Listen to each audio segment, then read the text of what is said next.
Chapter 625. Han Shao lowered his head to take a look. Looking down from the sky, the surface of the battlefield was cracked like a biscuit that had been crushed. There were also two huge craters and smoke that had yet to disperse from the explosion. Slowly flying back to the ground, Han Shao put away the Void Dragon and returned to his original attire. Jane and Gadeli approached him. Both of them were covered in dust, especially Jane. His body was full of wounds, and his messy chest hair was still dancing. "Black Star, did you kill that woman?" Jane asked impatiently. "No, she escaped." Han Shao shook his head. "Her target was you. Do you know who that woman is?" "Not sure. This is the first time I was attacked by her." Han Shao knew Shauna's name, but there was no need to tell the two of them. The two of them were furious. They had encountered an unexpected disaster. All of their subordinates had been wiped out, and the fleet that they had painstakingly built was gone.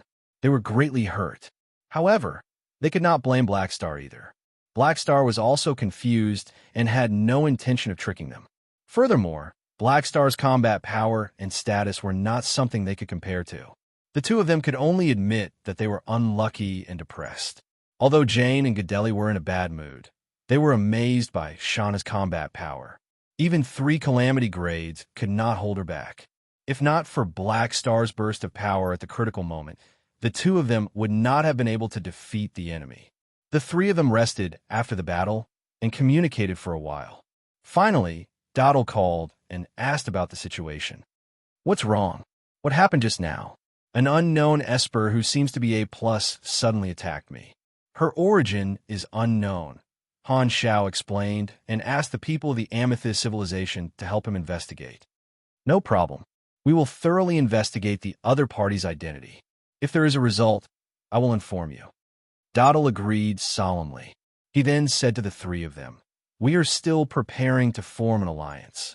There will probably be new movements this year. When the time comes, we will gather all the partners. Please be prepared at all times." The 3 of them had no objections. After a while, they ended the call with Dottle.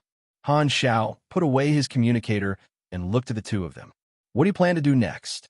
The 2 of them smiled bitterly. "We're really unlucky." Gadeli sighed. Jane said helplessly, "Go back and recruit more people, buy more warships, and hopefully make up for the losses this time." Hearing this, Han Shao immediately had an idea. These 2 were both powerful grade A supers, and their organization had suffered heavy losses. Perhaps he could try to recruit them. "Actually, you can join my Black Star Corps. With your strength, you won't have any problems becoming the vice captain. I sincerely invite you to join us." Han Shao smiled and extended an invitation. The 2 of them stared blankly at each other for a moment. They looked at each other with contemplative looks on their faces. After a while, they replied, "Thank you for your invitation, but I don't intend to join any other forces for the time being." Jane declined politely. "I still prefer to build my own faction." "Sorry." Gadeli shook his head. "It's fine. My invitation is valid for a long time. When you're interested, we can talk about it at any time." Han Shao did not mind and was not too disappointed.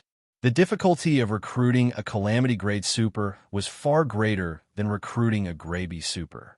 Every Grade A Super had the qualifications to dominate an area. Strength was often proportional to ambition. Jane and Gadeli wanted to build their own faction and become the overlord of an area. He was not surprised that they were unwilling to submit to others. After all, even if a Beyond Grade A Super wanted to recruit a Calamity Grade Super, they might still be rejected. As the high-end individual combat power of the galaxy, they were still very reserved in this aspect, just like a maiden. "By the way, Black Star, we want to trouble you with something." Jane was a little embarrassed and shook his chest hair. "Just say it." Han Shao tried his best not to be attracted by Jane's unique chest hair. Our spaceships were all destroyed, so Han Shao laughed and patted Jane's shoulder. "Don't worry, we're comrades who fought side by side. Take my spaceship. I'll send you to the nearest port planet." "Haha, sorry to trouble you." Seeing that Black Star was so easy to talk to, Jane happily stroked his chest hair. His race valued chest hair for beauty, and a mouthful of well-groomed, smooth chest hair was synonymous with handsome men. It looked just like Guan Yu's beard. Han Zhao's veins bulged as he forced a smile. Put on your clothes first. Don't drop your hair on my spaceship. Shauna's single spaceship turned into a stream of light and shuttled through the universe. In the cockpit, Shauna injected herself with a healing potion. Together with her own recovery ability, the broken bones stuck together and barely regained normal movement. Only then did she send a message to her companions. Elliot's projection appeared on the screen. He was Shauna's mage companion. They usually moved in pairs. As soon as the communication was connected, Elliot spoke. Shauna, did you catch Black Star? You don't look good. What happened? I failed. Shauna's face was as calm as water as she briefly explained the process. Ha ha ha ha. You're so miserable. Not only did Elliot not have a common enemy, but he was also gloating and laughing nonstop. Shauna's face was ugly as she said hatefully, I'll kill you sooner or later. After laughing for a while, Elliot stopped and said lightly, You failed this time. It will make us suspect that we're exposed. All of us will have to keep a low profile for a while. Shauna snorted and did not speak. She did not find an excuse for her failure, but she did not feel ashamed either. A failure was a failure. It was not a big deal to her. Black Star's combat ability has been underestimated. Although you did not reveal our information, it made him more vigilant. It will be more difficult to capture him. It's best that we put him aside for now and deal with other targets first. Elliot said slowly. Anyway, go back to the headquarters to rest first and meet up with me. We'll discuss the next plan then. Remember to get rid of all the spies. Don't expose our location. You don't have to emphasize it. Shauna's tone was cold. She hung up the communication, activated the concealment device, and turned in the direction of the headquarters. She did not know that a large eyeball was silently watching her from the void. After sending off his future Section 0 teammates, Jane and Gadeli, Han Xiao did not stop and return to the Garden Star system. He stopped at the main base of Planet Golden Gate. The nearby mercenaries saw the landing spaceship and recognized that it was Han Xiao's spaceship. Knowing that their captain had returned from somewhere, they saluted him with their eyes. The Blacklight stealth stopped in Han Xiao's personal hangar, and he went straight to the core area of the base. Without hesitation, he went straight to Fiden. Normally, Fiden would train his psychic energy on the rooftop of the base. When Han Xiao arrived at the rooftop, he immediately saw Fiden, who was sitting cross-legged in midair. Ripples of psychic energy rippled continuously. Fu Ding closed his eyes and sang a song. His psychic power techniques were inherited from Chun Xing, and he used his psychic power through singing. His lips opened slightly, and the heavenly song was like a fairy in the wind, soothing his fatigue and pain. Han Zhao's mood also calmed down. His song could surround the entire base and had a buff effect. Players would receive a temporary buff. This was the specialty of Planet Golden Gate's main base. There were buffs to eat when one came here, and Fu Ding was like the background music of a human broadcast. Fu Ding brought along his elder sister and inherited all the knowledge of Chun Xing. His own talent was also extremely strong, and his strength grew rapidly. 2 years ago, he was already able to suppress Chun Xing on his own. However, he did not leave and stayed in the Black Star Corps to train. Occasionally, he would follow the mercenaries around and lead a colorful life. Sometimes he would go out alone and travel to other places. However, in the end, he would return to the Black Star Corps to rest. Han Xiao was very willing to be his backup, as long as he could be touched. He would give full marks for touching, not 0 marks. However, Fu Ding's personal mission had not been completed yet. Ever since Fu Ding fulfilled his promise and handed Chun Xing's savings of tens of millions to Han Xiao, his relationship with Chun Xing went from ambiguous to Cold War. Han Xiao guessed that when the two of them opened their hearts and opened the door to a new world, they would face the fact that they were perverts who liked to have sexual intercourse. Only then would they become passionately in love and allow him to complete his mission. There was another person at the corner of the rooftop. Hiroshio was sitting by the side and listening to music. 2 years ago, Han Xiao had shared the mission of finding a memory location with the players. The results were remarkable in the past 2 years, and the progress of the mission was very fast. Hiroshio liked to listen to Fu Ding's singing, as it could stimulate her to recall more memories. At this time, seeing Han Xiao, Oroshia's arm turned into energy and gently wrapped around Han Xiao like a ribbon as a greeting. Sensing Han Xiao's footsteps, Fu Ding stopped singing, turned around, and said with a smile, "Black Star, why are you looking for me?" "Nothing. You sing your song. I'm just here to test my luck." Han Xiao walked up and touched Fu Ding. Then, without any hesitation, he turned around and left. Fu Ding touched his nose and smiled bitterly. He always felt that Black Star had some misunderstanding about him. Was his luck good? Why didn't he know about it? First round completed. You have received a reward. Draw one of Shauna's abilities, skill/talent. Note: Shauna is a special esper. Some of the available skills have been automatically adjusted according to your class. Randomizing complete. 1. Magnetic field vision. Talent. You have a keen insight into magnetic fields. Plus 12% machinery affinity, plus 6% mechanical force range. 2. Magnetic vortex. Ability. Control ability. Releases a magnetic force that draws in a huge magnetic field from the outside world. There is a chance to cause chaos to all targets in a certain area. This chance depends on INT and the environment. Costs 160 energy. Cooldown 40 SIXS. 3. Electromagnetism. Chaotic velocity star. Skill. Long-range skill. Stacks electromagnetic acceleration on multiple objects, accumulates a huge amount of kinetic energy, and shoots out. Deals 210 to 742 damage to a single object.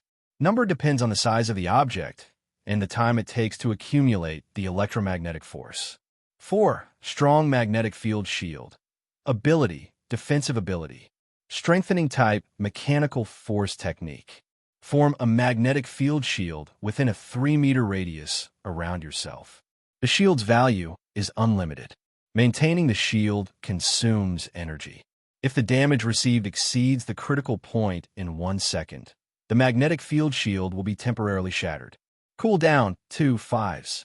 The shattering point depends on the energy consumed per second. The damage received at the critical point will not exceed 22,000. Every time the shield receives damage, additional energy will be consumed. 5. Super electromagnetic induction. Talent. Your magnetic energy has been strengthened. The energy bonus will change greatly with every level. These abilities were the result of adjustments. Han Xiao was not surprised because all of Shauna's abilities came from her own Esper ability. It was impossible for him to obtain her Esper ability. Most of the abilities that increased the strength of his magnetic field metal control, Esper ability, did not have any effect on him. Luckily, magnetic field metal control was very compatible with the mechanic class. Many of the abilities were also very useful to the mechanic class after adjustments. Looking at it, there were no particularly eye-catching abilities, but there were also no special traps. Han Xiao felt that this draw was quite normal. If I don't touch Fu Ding, I'm afraid I'll get some bad stuff. It seems like Fu Ding's luck neutralizes my bad luck. Chapter 626. Han Xiao was not interested in the first option, magnetic field vision. He currently had close to 1,000 points of machinery affinity, and this bonus was negligible. Of the 3 abilities, strong magnetic field shield was without a doubt the most powerful. If it was given to the players, it could be considered half a godly ability. The downside was that it consumed a lot of energy, but to Han Xiao, it was still bearable. Unfortunately, he did not really want another tank ability. He was already extremely tanky, and if he continued to be tanky, he would become a deity. Strong magnetic field shield conflicted with the conversion of energy and health. Only when his body took damage would it be absorbed and converted into energy, but it would not work on the shield. Although this ability was not bad, he did not really need it.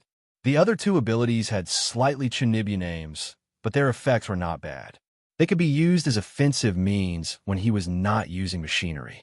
However, he did not use machinery very often, so he would not use them very often. The last talent was super electromagnetic induction. The introduction was very simple, but Han Xiao had seen similar talents in his previous life. It strengthened the basic attributes of energy and the value of energy bonus would increase tremendously. This kind of talent was relatively rare. Not only the mechanic class, but the other 4 classes also had talents that strengthened the energy attribute. Shauna's Esper ability just happened to be compatible with the mechanic class. The magnetic attribute was related to mechanical force. If he chose this, his machinery affinity would increase tremendously, at least a few times more than the first talent.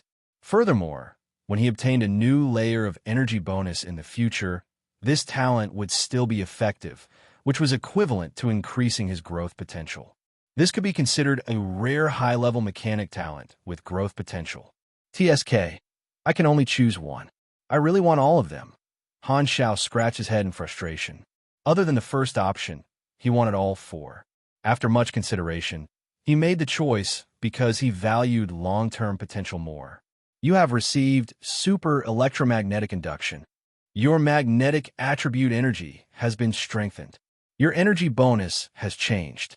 Han Xiao opened his personal attributes, glanced at it, and smiled. With every layer of energy bonus, his machinery affinity increased significantly. Currently, he was at LV11 energy realm. Originally, it increased his machinery affinity by 142%, but with this talent, it increased to 262%. It increased his machinery affinity by 120%. It almost doubled. It's done. We won't lose anything this time. Han Xiao was quite satisfied. The additional 120% affinity directly increased his mechanical force bonus by more than 1,000. This talent still had a long-term potential to be unearthed, and it would only become stronger as he leveled up. Although it could not be compared to Reynolds' cheat-like, perfect mechanical sense, it was still not bad. Together with his own basic mechanical sense, he finally had 2 mechanic talents. That's more like a mechanic. Han Xiao chuckled. However, the other 3 skills were also quite good. He felt a little regretful that he couldn't choose all of them. This is only the first round of the mission. Shauna is still alive. If every round's reward is a draw ability, Han Xiao's eyes lit up, and he could not help but fantasize. He suddenly felt moved, and he wished he could meet Shauna a few more times. Shauna was a treasure trove of skills. He glanced at the second round of the Prey mission. It hadn't refreshed yet. The second round of the mission would probably only appear when the enemy attacked again. The enemy is in the dark, and I'm in the light. Luckily, I planted an eye on her, or I wouldn't have been able to defend against their surprise attack. Just like the name of the mission, they're hunters waiting for an opportunity to strike, and I'm the prey. If I were to be attacked at a crucial moment in other missions, the losses would be huge. These hunters are really troublemakers. Han Xiao secretly rejoiced. On the way back, Han Xiao heard the conversation between Shauna and Elliot through the observer's mark. He knew that Lu Run was heading toward the headquarters. If he could confirm the location of this mysterious organization's headquarters, he might be able to drag Ames up to the high ground. With floating dragon smashing down, not to mention crystals, the enemy's spring water might not even exist. Patience was the basic quality of Peeping Tom. There was no point in being impatient. He would only gain something from the observer's mark after some time. Han Xiao went to the training room to test out his new talent. He then taught Sylvia and Reynolds a lesson before letting Sylvia report on the matters of the army. After dealing with the trivial matters, he went into the machinery modification room and started his seclusion. Shauna's attack had given him some pressure. If her companions all had grade A+ strength, they would be an unprecedentedly strong opponent. Han Xiao was prepared to go into seclusion to build a batch of non-metallic machinery, as well as a magnetic field reversal device that could neutralize Shauna's magnetic field manipulation Esper ability. With plenty of EXP, Han Xiao did not care about the expenses. He gambled a large number of blueprints and found quite a number of useful blueprints. Including the blueprints, the number of his skills had already exceeded 1,000. The effect of the research theory talent had already accumulated more than 300 intelligence points. Building non-metallic machinery was one aspect of increasing his strength. On the other hand, Han Xiao felt that it was time to increase his level. Currently, he was level 170 and stuck at the Galaxy Mechanic class advancement mission. If he completed the class advancement, his strength would increase greatly, and he would be able to obtain the next important mechanic skills. The class advancement requirement was very straightforward. He only needed to learn one cutting-edge knowledge. However, it was not easy for Han Xiao. In his previous life, when the players were at this level, the version was already quite late. After playing for a long time and experiencing many main storylines, they had already built relationships with many factions and could directly exchange for cutting-edge knowledge. However, Han Xiao was too advanced. Due to the version limitation, he did not have the chance to build relationships with the star cluster civilizations. Therefore, this simple class advancement requirement in his previous life blocked him. It was not difficult, but it was very difficult. Han Xiao had already used up all the random rewards that he had accumulated. He inherited the Black-Faced Chief's bloodline and did not get a mission completion card. The mission completion card was actually very cheap. It was not a rare item. The things that he had drawn were basically worth more than the mission completion card. For example, he had drawn the precious Esper ability potential enhancing fluid twice in a row. Including the one he had accumulated a long time ago, he now had 3. He felt that it was a waste of time for him to draw a mission completion card after touching Fu Ding. Cutting-edge knowledge was a must-to-learn, so Han Xiao was too lazy to gamble on the mission completion card. He only hoped that the Amethyst civilization would quickly build Section 0. He did not say anything and just started farming. In Crimson Tide, there was no lack of faction missions. In the outer space orbit of the Amethyst civilization's mother planet, a garrison satellite station codenamed Scimitar surrounded the mother planet. This was a newly built space station, and it was the office of a new organization. The members of this organization were all elites drawn from the various departments of the Secret Service Agency.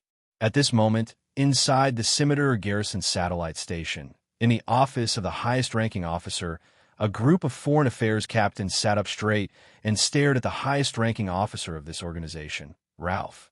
Ralph flipped through the work reports of everyone and listened to the captains explain the situation. The list of cooperating organizations has been sorted out. A total of 173 new organizations have been selected. We have contacted all of them, and they all have the intention of cooperating with us. Please take a look. The number is too small. Ralph's tone was calm. In front of his subordinates, he was very dignified. In terms of the size of the entire star cluster, the number is indeed small. However, the 173 candidate organizations were the result of our careful selection. All of them have a Calamity Grade Super in their organization. This is a mandatory requirement. They are distributed in the various star systems of Colton and have a very high status and reputation. For example, Cepheles Arc Light Organization, Skywalker's Hero Group, Ryan's New Phylum Militia. These few organizations are the most powerful among the candidates. It's still not enough. The strength of these non-official armed organizations is far from the combined forces of the clans. Ralph shook his head with dissatisfaction. The development of Colton's private organizations is too chaotic and scattered. Clint has the Bloodshed Land, and one of them is comparable to all of our cooperating organizations. Clint has helped their ally, the Bloodshed Land, expand in the past 2 years and integrated about half of the private organizations in their territory. Clint wants to form a combined force with the Bloodshed Land as the core.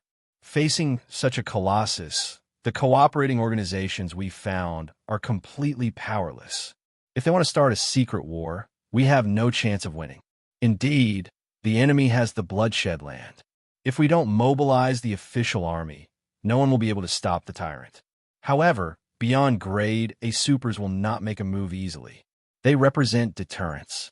It's not like we don't have beyond grade, as in Colton. The Dragon Emperor is also here. However, the Dragon Emperor Ames is neutral. She's not our ally. Ralph frowned. The Black Star Corps is on the list of cooperating organizations. Although they can't be compared to our old partners and the strongest candidates mentioned earlier, their strength can still be ranked in the second tier of the list. Their background is the Floating Dragon Armed Forces. Maybe we can make use of the Dragon Emperor's strength through them. I know Black Star. He's a very smart guy. Don't think about using him to get close to Ames. Besides, Ames might not be a match for the tyrant Heber. Ralph shook his head. After pausing for a while, he continued to remind his subordinate. Currently, Clint is still holding back, but they will become more and more rampant in the future. Sooner or later, they will start a secret war. The higher-ups have already spoken. We can't let the enemy force out the official army, or else a war might really break out. Clint wants to snatch part of Colton's territory. Even if the three universal civilizations come to stop the war, the Red Empire is Clint's backer, and we will be at a disadvantage politically. We might be forced to sign an unfair treaty. I'm not satisfied with the current list. The purpose of our organization is to deal with Clint's expansion. You have to rope in more armed organizations. Understood. Also, the approval from the higher-ups has been issued. The organization has an official code name. When the time comes, inform the candidates. This will be the name of the organization formed by all the cooperating organizations. What's the code name? Ralph tapped the table with his finger and said with a serious tone, Secret Service, Section 0. Chapter 627. Soul Cluster, Clint Kingdom Territory, Bloodshed Land Headquarters, Planet Heber. In Heber's palace, the emissary from Clint met with the tyrant and conveyed the message of the upper echelons. The Amethyst civilization destroyed the reconnaissance team we sent to Colton. This is their warning. According to the information we received, the people who attacked the reconnaissance team were all private organizations in the Colton Star Cluster. This proves that Purple Crystal is forming an alliance. We have to take the next step. You need my help. Yes, in the past 2 years, Clint has been supporting you and helping you gather many private armed organizations in the Soul Cluster. The scale of Bloodshed Land is many times larger than 2 years ago.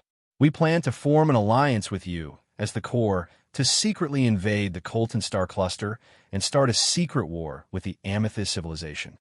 Sure, Heber replied. Although the Dragon Emperor Ames is in Colton, she's basically neutral. However, the Black Star Corps under her seems to be on Purple Crystal's side.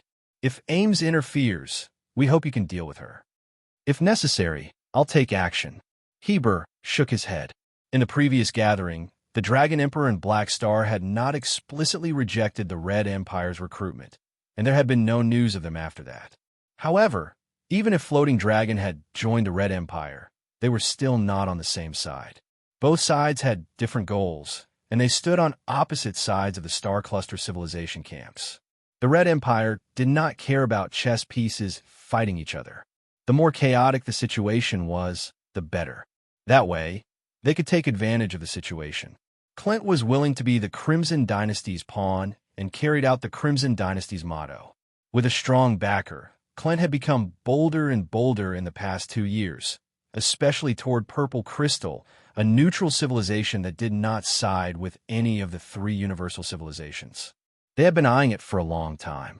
The Soul Cluster that Clint controlled was the second largest in the Shattered Star Ring, and it was Colton's neighbor. Clint was very ambitious, and their goal was not only to share the benefits of the flickering world, but also the Colton Star Cluster. Although they maintained a good relationship with Purple Crystal on the surface, they secretly wanted to steal a few star systems from Purple Crystal. Of course, this would not have been possible in the past. However, now that the Red Empire wanted to cause trouble, the restrictions of the peace treaty suddenly decreased. The strong had the right to set the rules. The balance of order in the galaxy seemed indestructible to ordinary people, but in the eyes of the 3 universal civilizations, who had experienced the Exploration-era war, order was actually very fragile. The other civilizations were just players who had to follow the rules of their game. Even Heber felt that the Clints were very greedy. However, this was exactly what he wanted. He needed ambitious allies, not allies who had no ambition. The more greedy a person was, the more they would rely on him. Heber stood up, and his mountain-like figure covered the Clint emissary. I understand Clint's intentions. Go back and tell your superiors that I will take over this war. They don't have to worry about anything. The Clint emissary nodded with a victorious smile on his face. Compared to the temporary alliance formed by the Purple Crystal Star Cluster, The difference between the two was like an iron fist and a sheet of loose sand. For this secret war, Clint had started preparing 2 years ago. Purple Crystal had reacted hastily and was at a disadvantage before the war even started. With Heber the Tyrant holding the fort, it was only a matter of time before they crushed Purple Crystal's alliance. The Bloodshed Land was invincible and had never disappointed Clint before.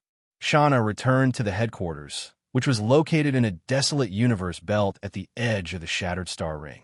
It was truly a no-man's land.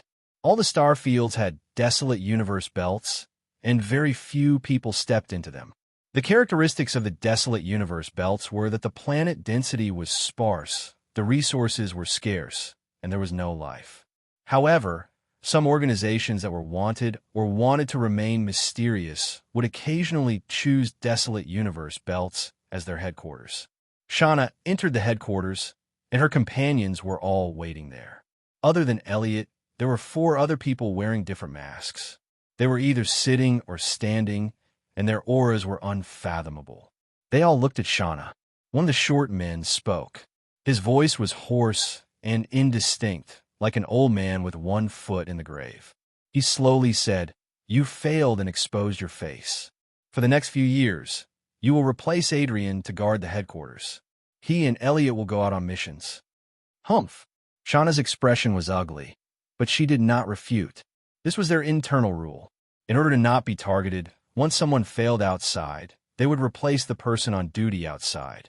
This was a secret organization with very few members, and all of them were elites. Adrian was a muscular male creature with the characteristics of a beast man. Hearing this, he took out a palm-sized metal plate, threw it to Shauna, and said, "It's your turn to guard the headquarters. Enjoy your boring life from now on." This metal plate was one of the special keys of the headquarters prison. It was divided into 4 parts. All the targets on the list would be locked up in the headquarters prison. Under normal circumstances, 4 people would guard the headquarters, and 2 would go out to capture the targets on the list. This was their normal operation. Elliot shrugged. "Looks like I can't partner with you." "Unfortunately, I always thought that we had good chemistry." Hearing this, Adrian pointed at himself. "I'm your old partner." Elliot was helpless. "Other than Mr. Albert, all of you have worked with me before." The short old man was Albert. He was the captain of this team and had been guarding the headquarters all along. Elliot had never failed outside. He was the only one who had never been replaced. It was always his partners who rotated. Shauna, Adrian, and the other 3 had all worked with him before. "Next, let's talk about Black Star." Albert stared at Shauna and said slowly, "Because of your failure, there's a risk of us being exposed. Black Star will be vigilant and will actively search for our whereabouts. We have 2 choices. One is to ignore Black Star and wait for the storm to die down before we act. The other is to capture him as soon as possible and eliminate the risk of being exposed. After that, we will keep a low profile for a while. Leaving him alive is a hidden danger." I've checked his information. The Dark Star organization in the Garden Star system did not take Black Star seriously at first and was destroyed by him in the end. This person is very dangerous. We can't leave him alone. Shauna suddenly interrupted. Albert nodded. "Makes sense. He's a dangerous person. Elliot, Adrian, the only goal of your mission this time is Black Star. You must capture him. If you can't capture him alive, I'll allow you to eliminate him." "All right." Elliot had no choice but to nod. "Mr. Albert, I've fought Black Star before and was unable to force him to use the characteristics of indestructible body. He should still be hiding stronger abilities. It's not safe with just 2 people. My ability just happens to counter him. Please let me work with you," Shauna said with a deep voice.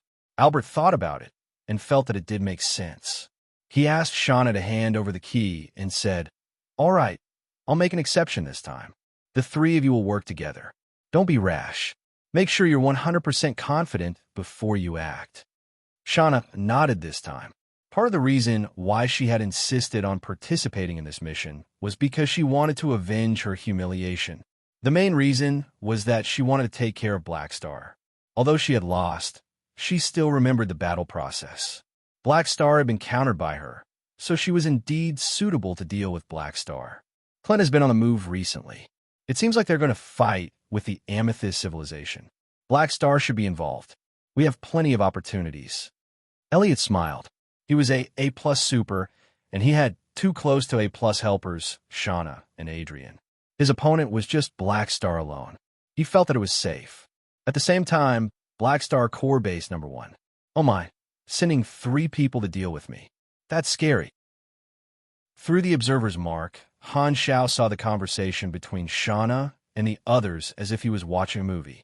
After waiting for a few days, Han Xiao finally received valuable information from the observer's mark, which gave him a shock. Shauna is suspected to be grade A+, and the other 2 should not be weaker than her. The 3 of them working together to deal with me. Have I dug up your ancestors' graves? Are they that irreconcilable? Is there a need to send out such a luxurious lineup? However, Han Xiao did not panic at all. After all, this was a huge problem, and there was no point in panicking. With my strength, the chances of winning against these 3 people are very slim. Even if I'm very tanky and might not be killed, there's an 80% chance that I'll be captured. If the strength of these 6 people is similar, it can be said that as long as it's someone below beyond grade A, as long as it's someone they want to capture, there's almost no one they can't capture. Being targeted by this group of people, Han Xiao could not help but feel heavy pressure. This group of people seemed to be just following orders to capture the strong. Han Xiao had a feeling that these 6 people were just the tip of the iceberg of this mysterious organization. However, pressure was only pressure. Not only did Han Xiao not panic, he even felt like laughing. Originally, the enemy was in the dark while he was in the light. If Shauna did not participate in the operation, he would not have been able to guard against the enemy's surprise attack. However, Shauna had to participate in the operation and became the eyes of the operation, allowing Han Xiao to monitor their movements at any time. What a good teammate. This eye is too worth it. Han Xiao could not help but feel lucky that this group of people was cautious. If they were reckless, his situation would have been quite troublesome. He was not afraid of scheming, but he was afraid of stubborn people. Let me think about how to receive them. Chapter 628. The current situation was very clear. 3 people were moving around outside, preparing to attack him, while the other 3 were guarding the base. However, there was only one problem in front of Han Xiao.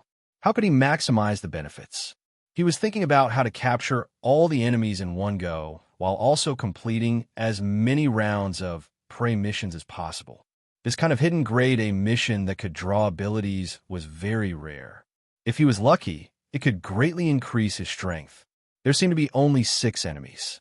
I need to think of a way to kill all of them without alerting them. Han Xiao pondered. The situation has been reversed. The enemy is in the light while I am in the dark. This is my biggest advantage, and I need to make good use of it. Should I deal with Shauna and the other 2 first, or attack the enemy's base first? The trump cards I can use are the Black Star Corps, my connections in the mercenary world, the support of Ames, and the various organizations behind the targets on the list. If the strong people captured by the enemy are all locked in the base, I can easily convince those organizations to work together to deal with the enemy. However, the enemy is strong individually, and their advantage is their mobility. If any one of them escapes, it will be troublesome. Han Xiao shook his head. He felt that he could not attack the base under such circumstances. No matter what, the 3 people guarding the base had a combat strength that was suspected to be grade A+. Even if he invited the Dragon Emperor, the enemy would still have time to inform his teammates. Once the enemy was alerted and the 3 outside knew that the spring water was gone, they would most likely scatter and escape. At that time, he would only be able to capture Shauna and not the other 2. He thought about it, and also rejected the idea of splitting the troops into 2 groups. The operation was more difficult and there were more uncertain factors. If they split the troops into 2 groups, it would be a big problem to allocate the combat power on both sides. After all, the enemy was not a weakling that could be easily bullied. They might have some strange escapability. How about this? Han Zhao's eyes sparkled. If he wanted to attack the base, he had to at least gather all the members of the enemy so that he could capture all of them in one go. If he captured Shauna and the other 2, he would lose his target. If he captured any one of them, the other party would be worried about being exposed and might move their base camp out of caution. Once they ran into the depths of the desolate universe belt, it would be difficult to chase after them. Han Xiao thought about it and decided to only repel Shauna and the other two. If they failed again, they would definitely return home. At that time, the 6 of them would all be alive. He would gather his troops earlier and push the high ground in one wave. None of them would be able to escape, and he could also rescue the Grade A powerhouses captured by the enemy. For the sake of secrecy, Han Xiao decided to wait for Shauna and the other two to come to him. If he took the initiative to attack, it would reveal that he could lock onto their location. He felt that the roles of hunter and prey had been reversed. He was like a hunter patiently hunting in the jungle, waiting for his prey to step into the trap. However, I need to find some helpers first. Han Xiao opened the contact list, and the names of the leaders of countless forces were densely packed together. He couldn't see the end of it.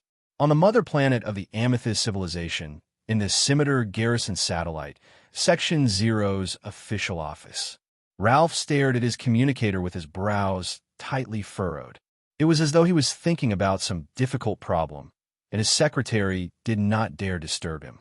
In reality, the communicator was playing a galactic entertainment program, and he was slacking off at work. He had no choice. Recruiting private forces was the job of the Foreign Affairs emissary.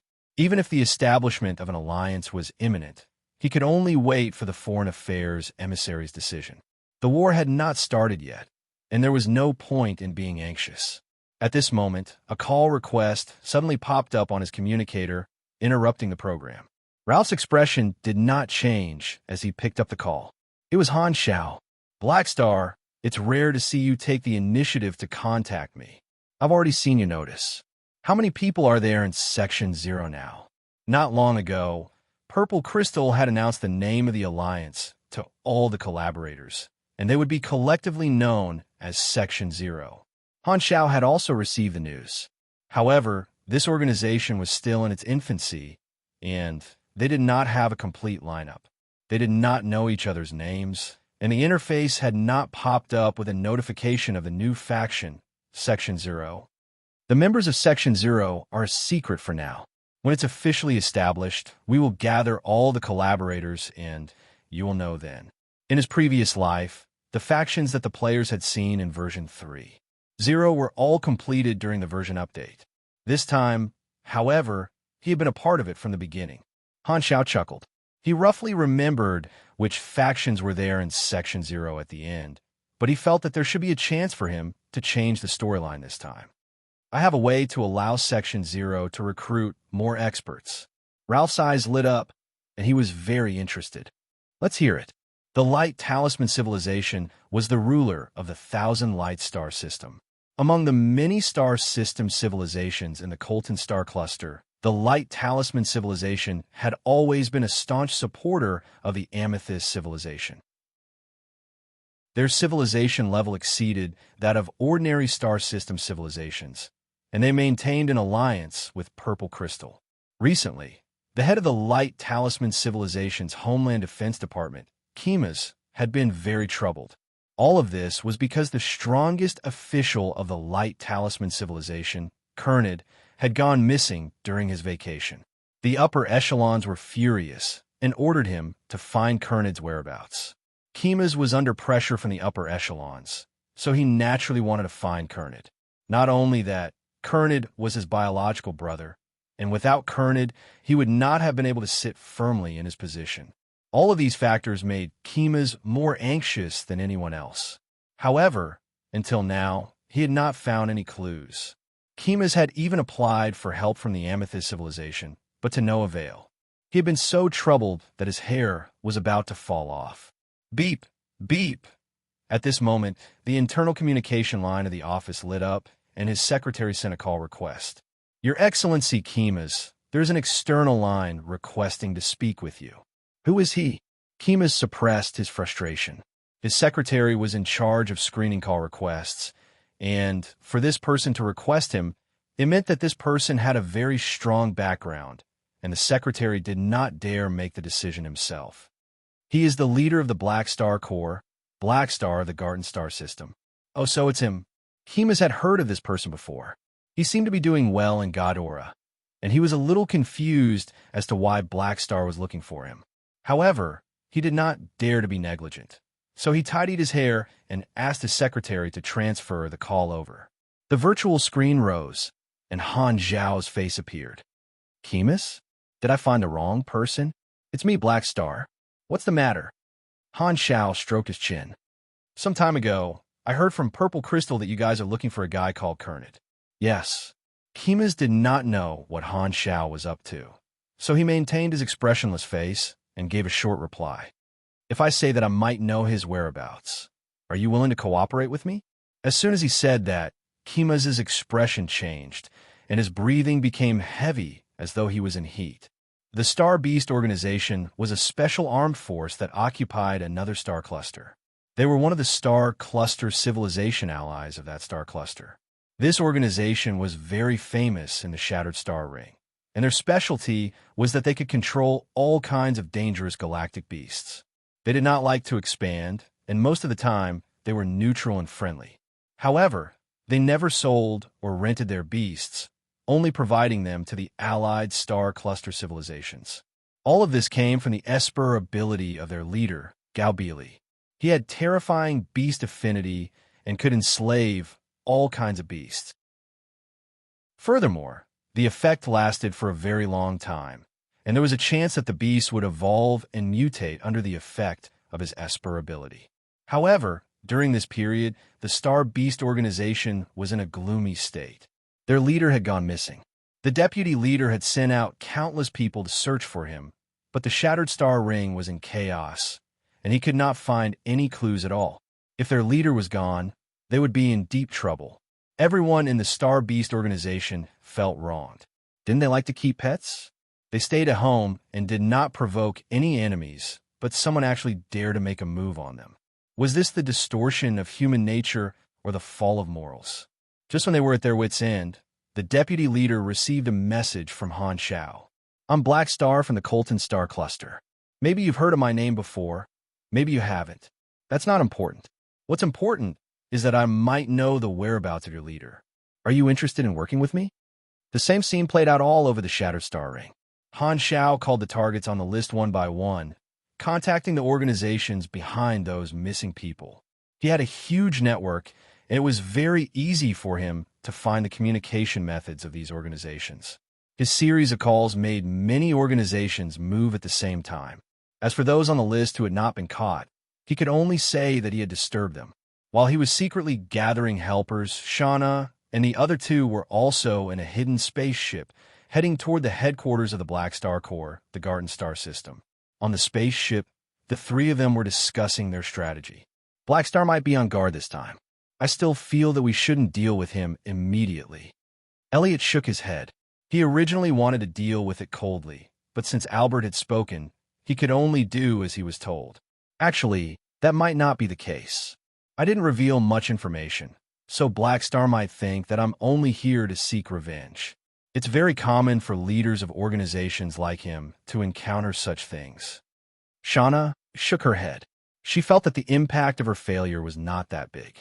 The way she saw it, Black Star definitely had no idea about her background. No matter what, we have to be careful. Elliot thought for a while. Rumor has it that Black Star is almost immortal, and his subordinates are all immortals. A battle of attrition is his advantage. We need to come up with a strategy to end the battle quickly. Are we going to wait until he's alone? Maybe not. Black Star has the experience of being attacked before, so he'll definitely be extra careful when he's alone. We should catch him by surprise. How? I got it. He doesn't recognize me or Adrian. I'll use a spell to hide my aura and disguise my appearance to blend into his mercenaries and launch a close-range attack. The two of us will control him, and Shauna, you'll attack and imprison him. Then, we'll retreat immediately. With the three of us working together, we should be able to end the battle quickly.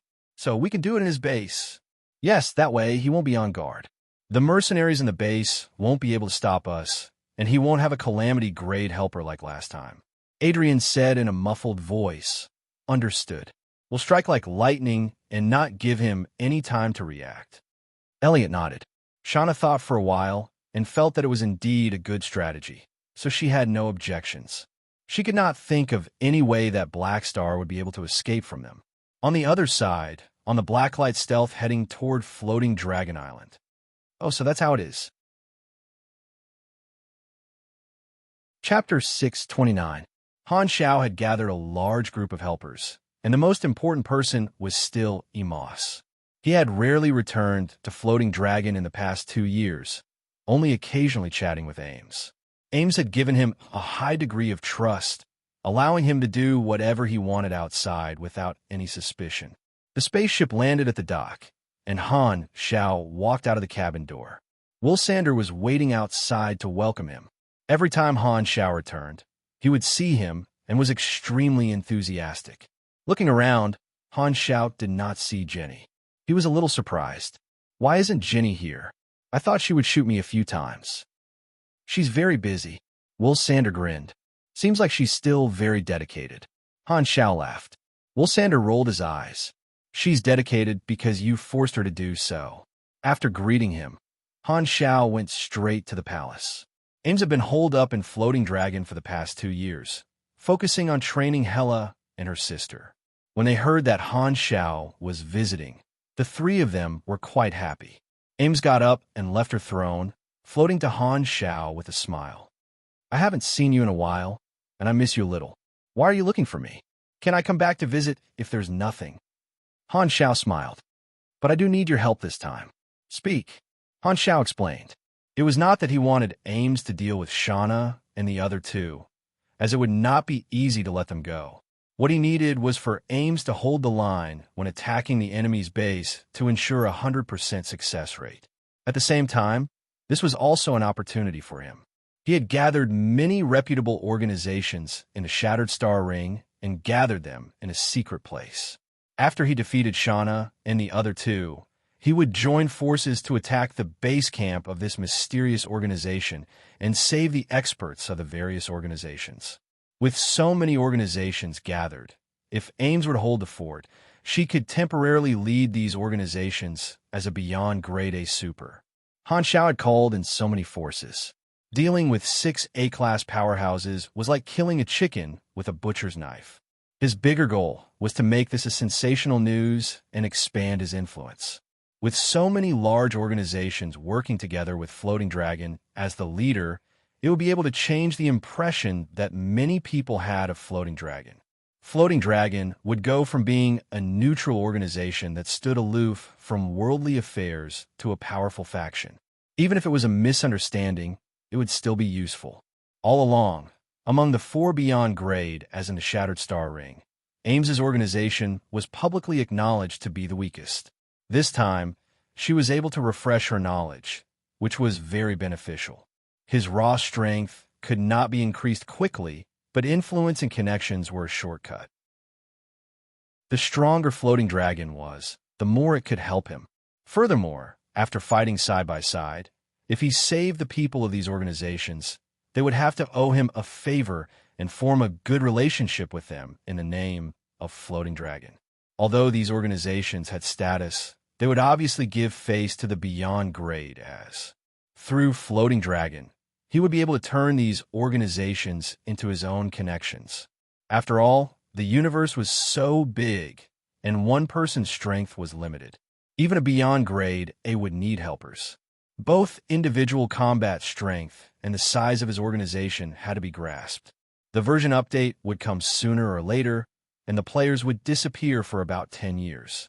If he wanted to ensure that his faction did not shrink or even grow stronger, he would need more external support. After hearing Han Xiao's explanation, Ames did not hesitate and agreed. She supported Han Xiao 100%. Furthermore, she had been cooped up for so long, and she did want to go out and exercise. She wanted Hela and Aurora to go out and experience the world. Han Xiao looked to the side. Hela and Aurora did not say anything. After 2 years of training, their temperament had changed. Ames taught the 2 of them how to develop their Esper abilities. Hela's aura became colder and colder, while Aurora's aura became warmer and warmer. In terms of strength, Hela improved rapidly. She originally had grade C strength, and her talent was very strong. After being developed by Ames, she did not take any detours and had officially stepped into grade B. Aurora's position was a super healer. Although her grade was not high, her abilities had become much stronger. Hela's appearance did not change much, but after her life evolution, she became taller and more beautiful. Aurora's height did not grow much, but her figure became that of a real healer. Her combat uniform was bulging. Her Esper ability gave her a terrifying amount of vitality. Coupled with the 3 nutritious meals a day, her size was not much worse than her sister's.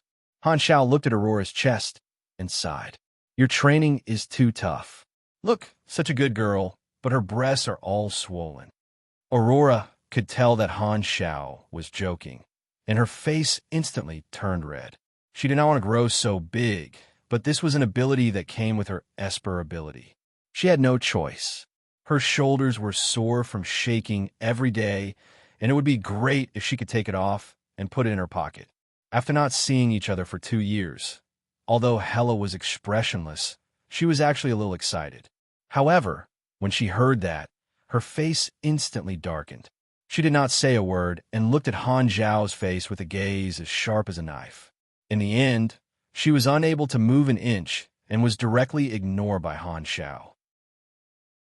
Han Xiao then brought up the issue of Section 0 and said that he would work for the Amethyst civilization for a period of time. Ames did not have any objections and was very happy to be a hands-off boss. Han Xiao secretly gathered his helpers.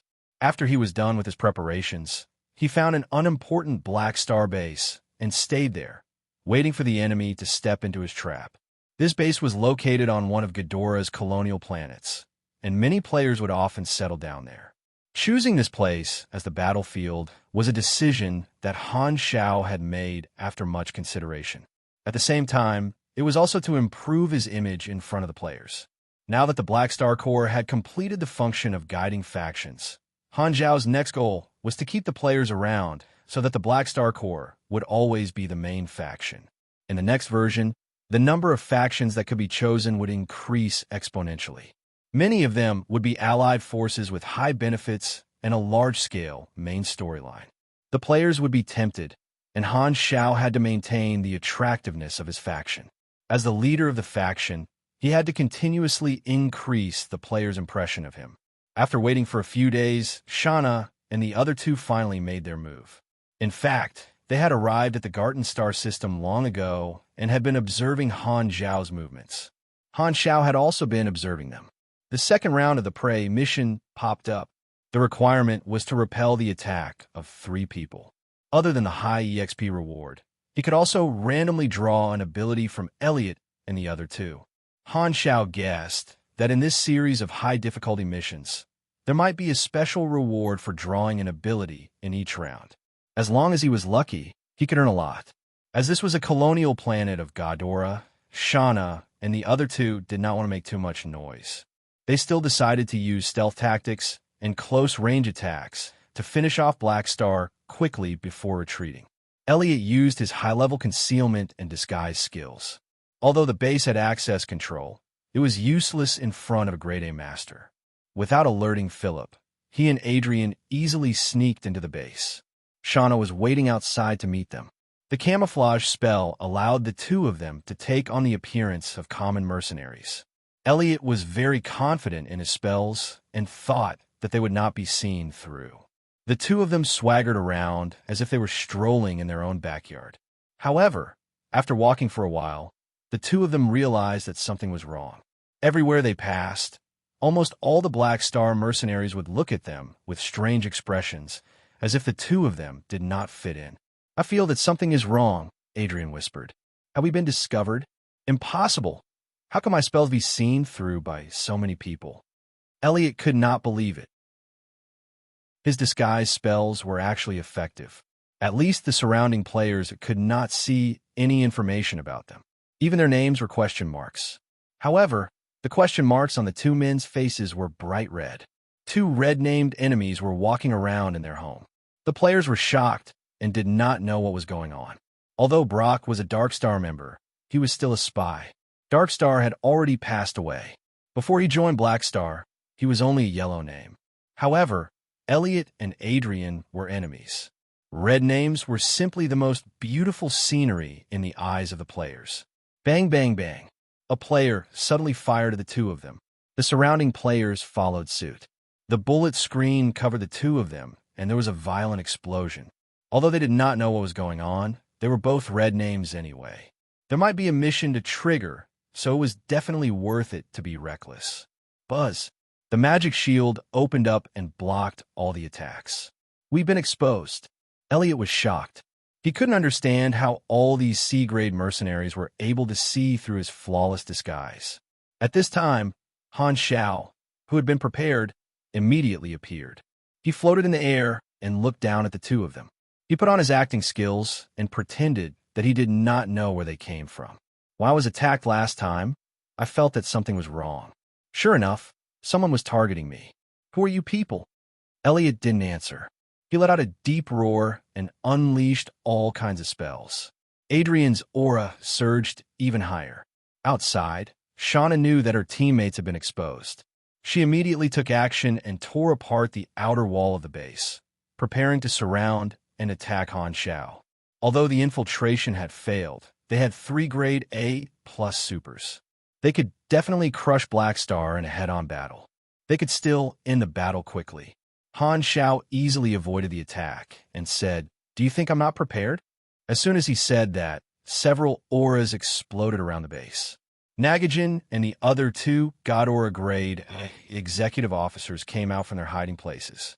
The forces Han Xiao gathered were prepared to attack the enemy's base.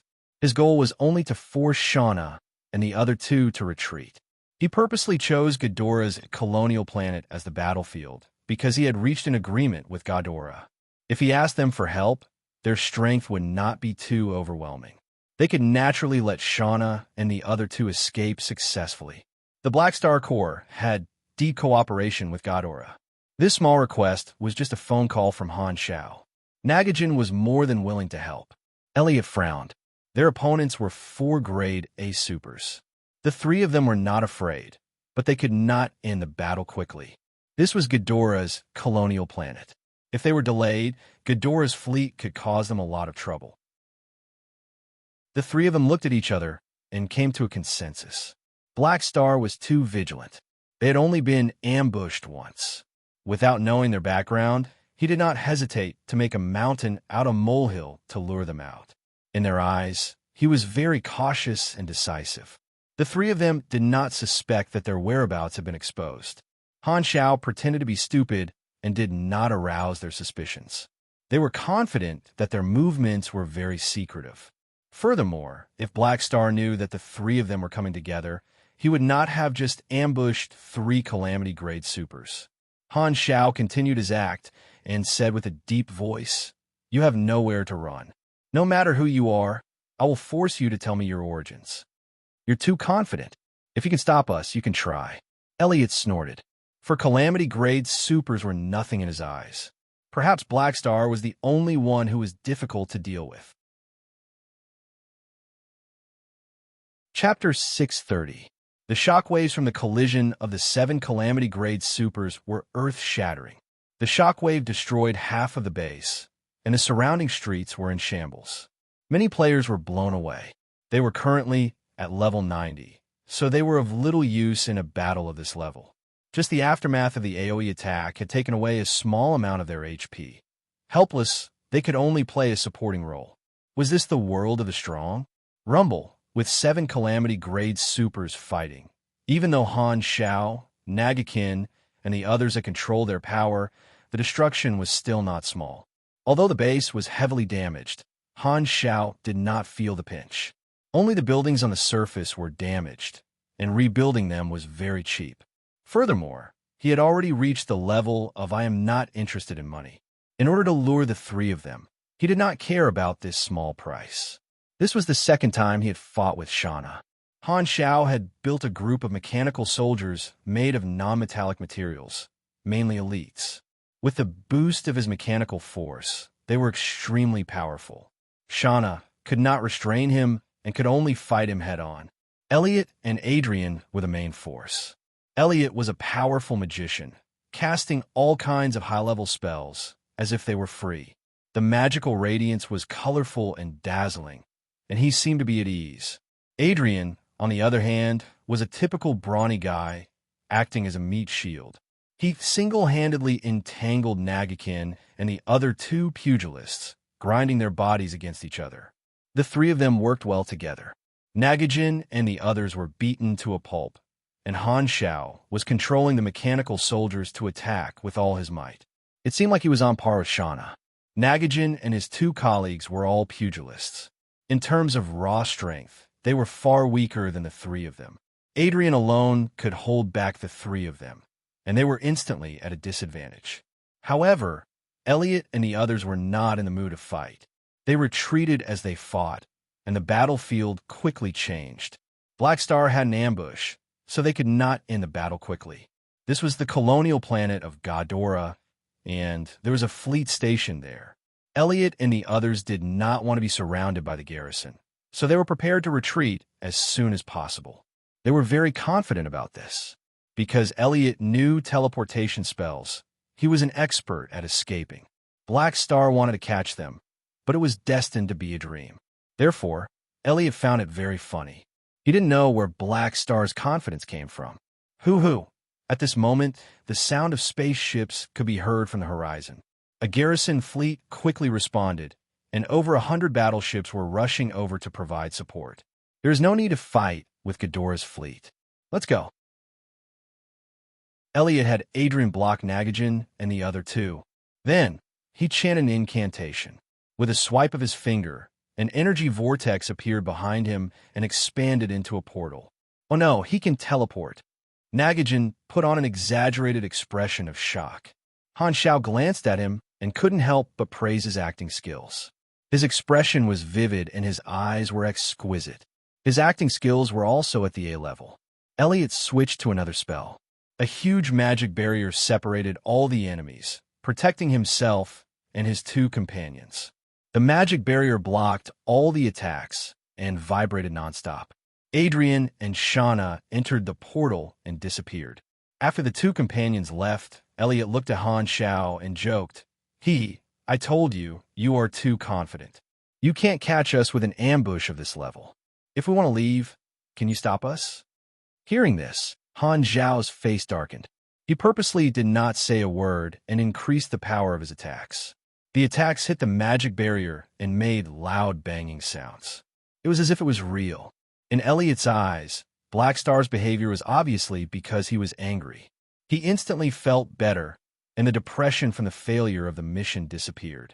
Elliot narrowed his eyes and suddenly said with evil intentions, "Just wait. We will come for you again. You can't always have someone to help you." After that, Elliot turned and walked into the portal. Then, the portal disappeared, and the three of them successfully escaped. They could come and go as they pleased. Finally chased them away.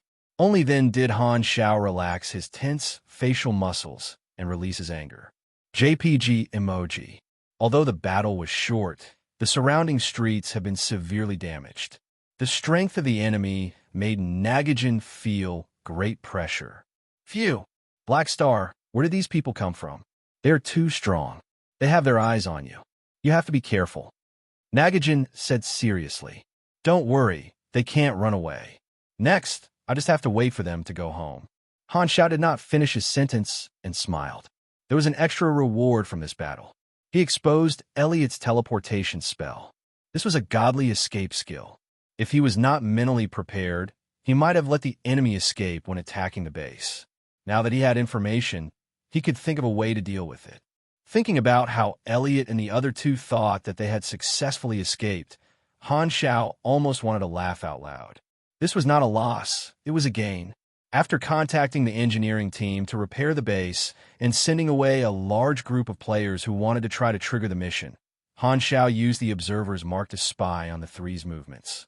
The teleportation portal that Elliot used in a hurry could not be too far away.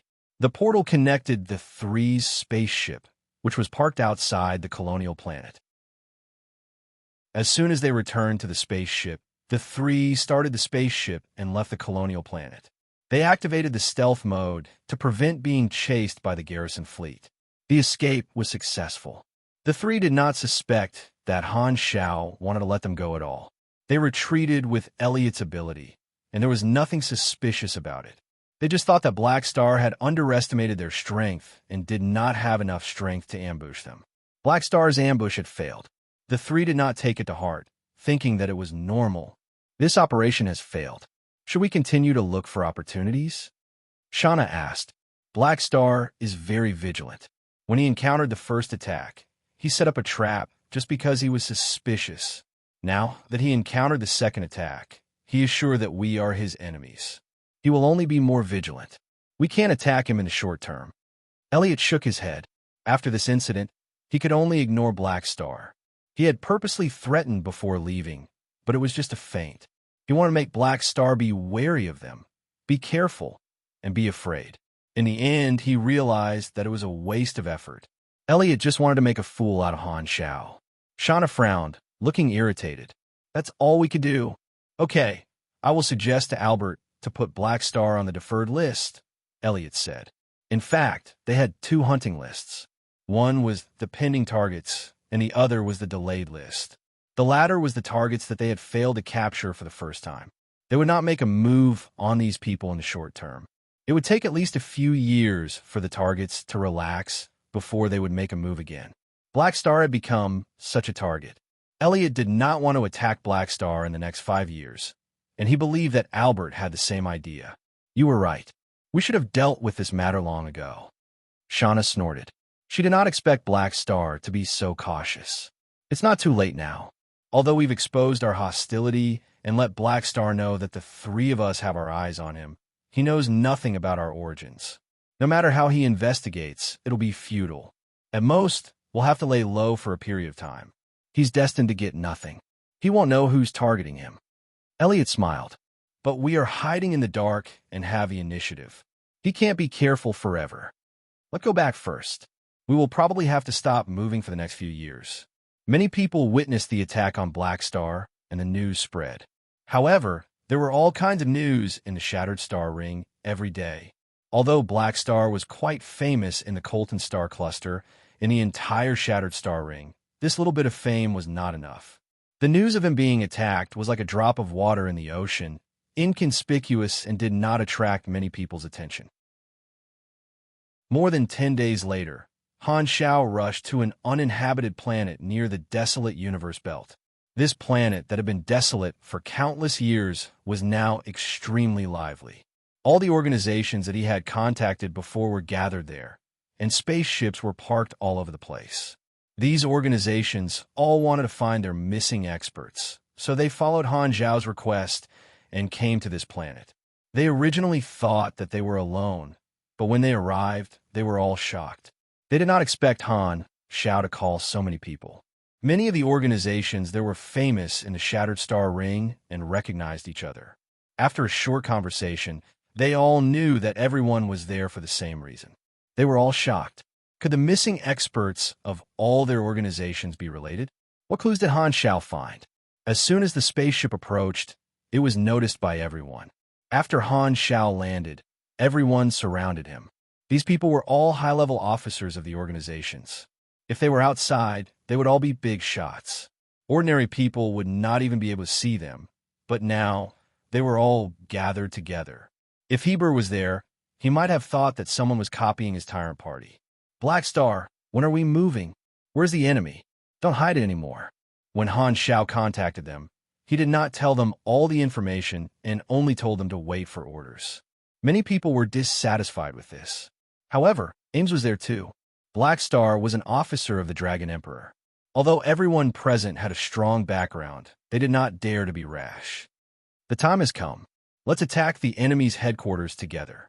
Your missing companions are imprisoned there, Han Shao explained. Through the observer's mark, he confirmed that Shauna and the other two had returned to the headquarters. The chance to catch them all had finally come. Things were different now.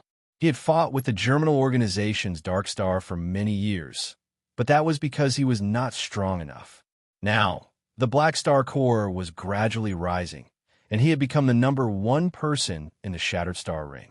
The difference in their strength was like heaven and earth.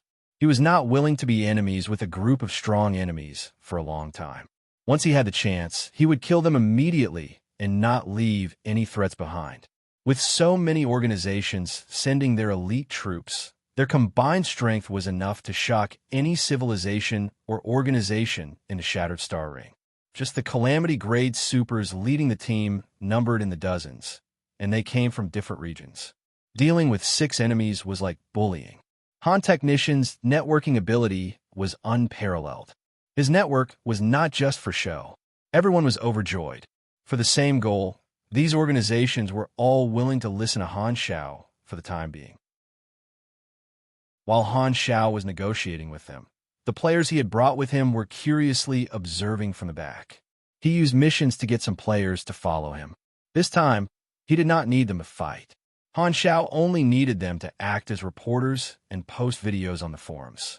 This was where he planned to leave a good impression.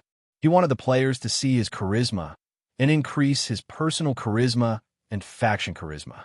At the same time, Elliot and the other 2 returned to the secret base in the Desolate Universe Belt. Albert welcomed the 3 of them and said, "I already know the situation. Don't worry about Black Star. We will keep a low profile for a period of time. Everyone will stay in the base and not go out." Everyone nodded. This method could effectively avoid risks. They would lie low for a period of time before starting the hunting mission again. They directly threw the problem with Black Star to the back of their minds. This matter had already come to an end in their eyes. Chapter 631. Kernid slowly opened his eyes. In front of him was a transparent light screen. Outside was a space similar to a prison. There were translucent individual cells, and almost every cell had a resident. He was one of them. This was the headquarters prison of Shauna and the others, used to lock up the targets on the list.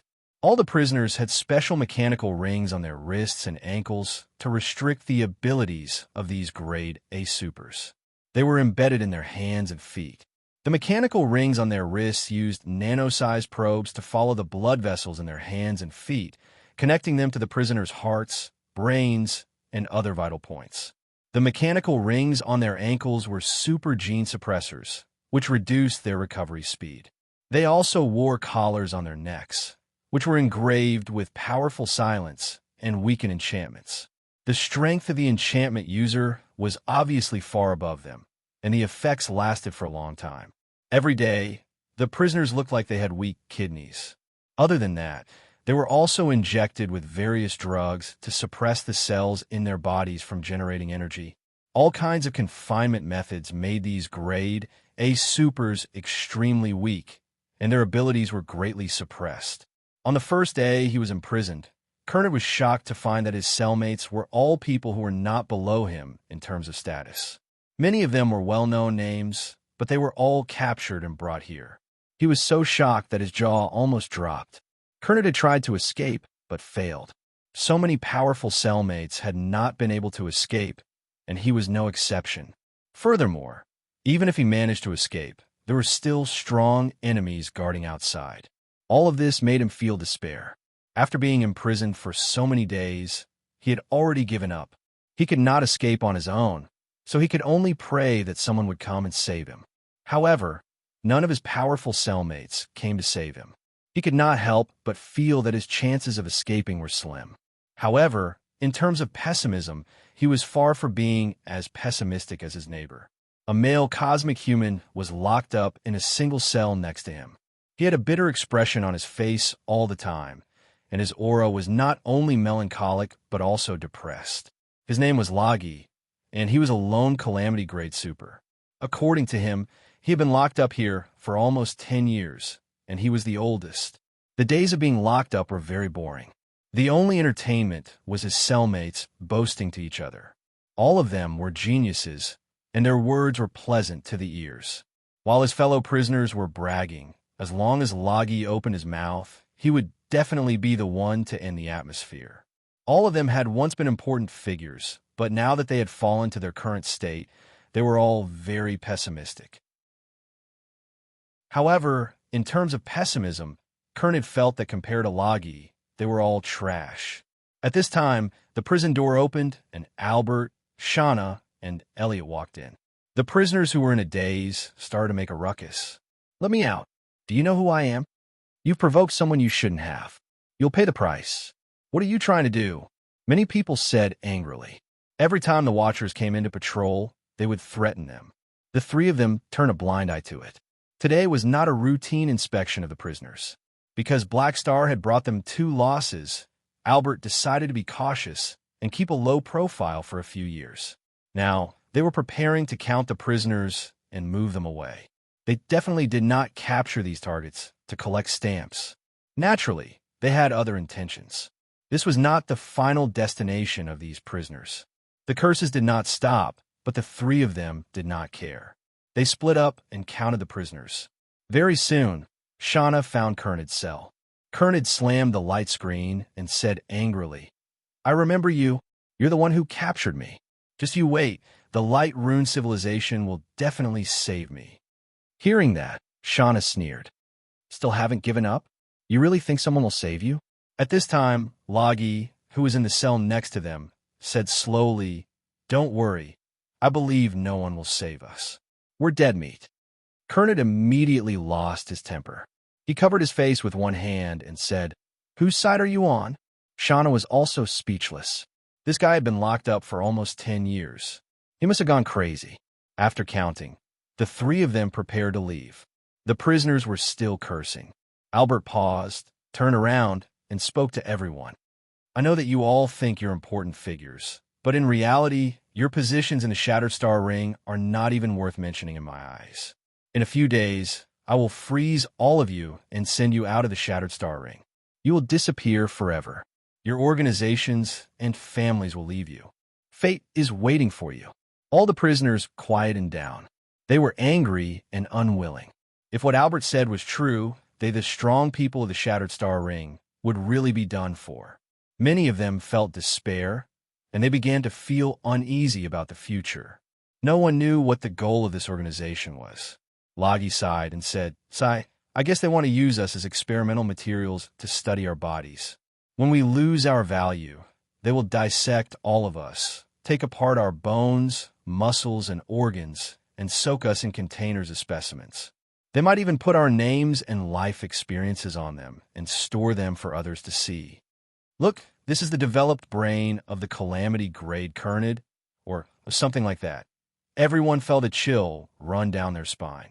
Kernid's face was purple with question marks. "Why don't you talk about yourself?" Albert was silent for a while. He thought about it and decided not to explain. He said calmly, "Anyway, enjoy your last few days of sobriety. The next time you wake up, you'll already be in a foreign star field." As soon as he said that, boom, a loud explosion sounded. The entire prison suddenly shook, as if there was an earthquake. Albert staggered and almost bit his tongue. He asked in shock, "What's going on?" "There seems to be a situation above," Elliot said with surprise. The 3 of them hurriedly left the prison and closed the door. The other prisoners looked at each other. Did someone come to save us? Everyone was instantly energized, and hope was ignited. Logie had a bitter expression as he slowly said, "Even if there are reinforcements, they might not be the enemy's match. They will be killed instantly. The battleship will be destroyed, and everyone inside will be blown into powder. Your comrades, subordinates, and family might be among them. In the end, they will force you to eat them.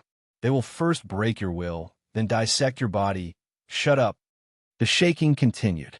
Albert and the other 2 returned to the hall of the headquarters and met up with their other 3 companions.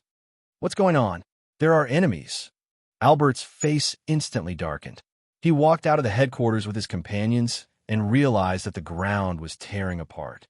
A mighty force was digging their headquarters out of the ground. 2 figures were floating in the sky. When Albert and the others saw the 2 figures clearly, their faces changed and their minds were in a mess. Black Star, Dragon Emperor. Ames was releasing her arcana, tearing apart the ground and pulling their headquarters out of the ground. Why is he here? Albert's eyes widened in shock. They had just attacked Black Star not long ago, and the other party had already come knocking on their door. Their location was very well hidden.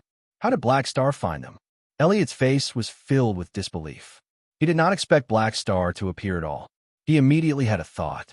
He had just returned, and Black Star had already come knocking on his door. Could it be that he had exposed himself in some way? When he attacked the other party last time, Black Star could only wait. However, after his failure, Black Star came knocking on his door. Even if he did not understand what method Black Star used, he could only blame himself. There was no other explanation. Could it be that letting him escape was also part of Black Star's plan? Elliot was shocked. He suddenly felt ashamed of being schemed against. Thinking back to how he had escaped from Black Star's ambush, he only felt that he was an idiot. He did not realize that something was wrong. Black Star had set up a long line to catch a big fish. Shauna was in an extremely bad mood. She felt that the source of all this was the failure of her first attack. If she had not acted alone and had patiently cooperated with her companions, they would have been able to take down the other party in the first attack. Black Star would have been their prisoner long ago. Albert forced himself to calm down. He knew that Black Star was a dangerous person, but he did not expect Black Star's thunderous counterattack to be so fast and create such a huge crisis for them. The Dragon Emperor was obviously Black Star's helper. Facing a beyond grade A, he did not have any confidence, but he did not despair. Don't panic. Although the opponent is a beyond grade, we still have a glimmer of hope. Although we are no match for the Dragon Emperor, we can at least stall her for a while.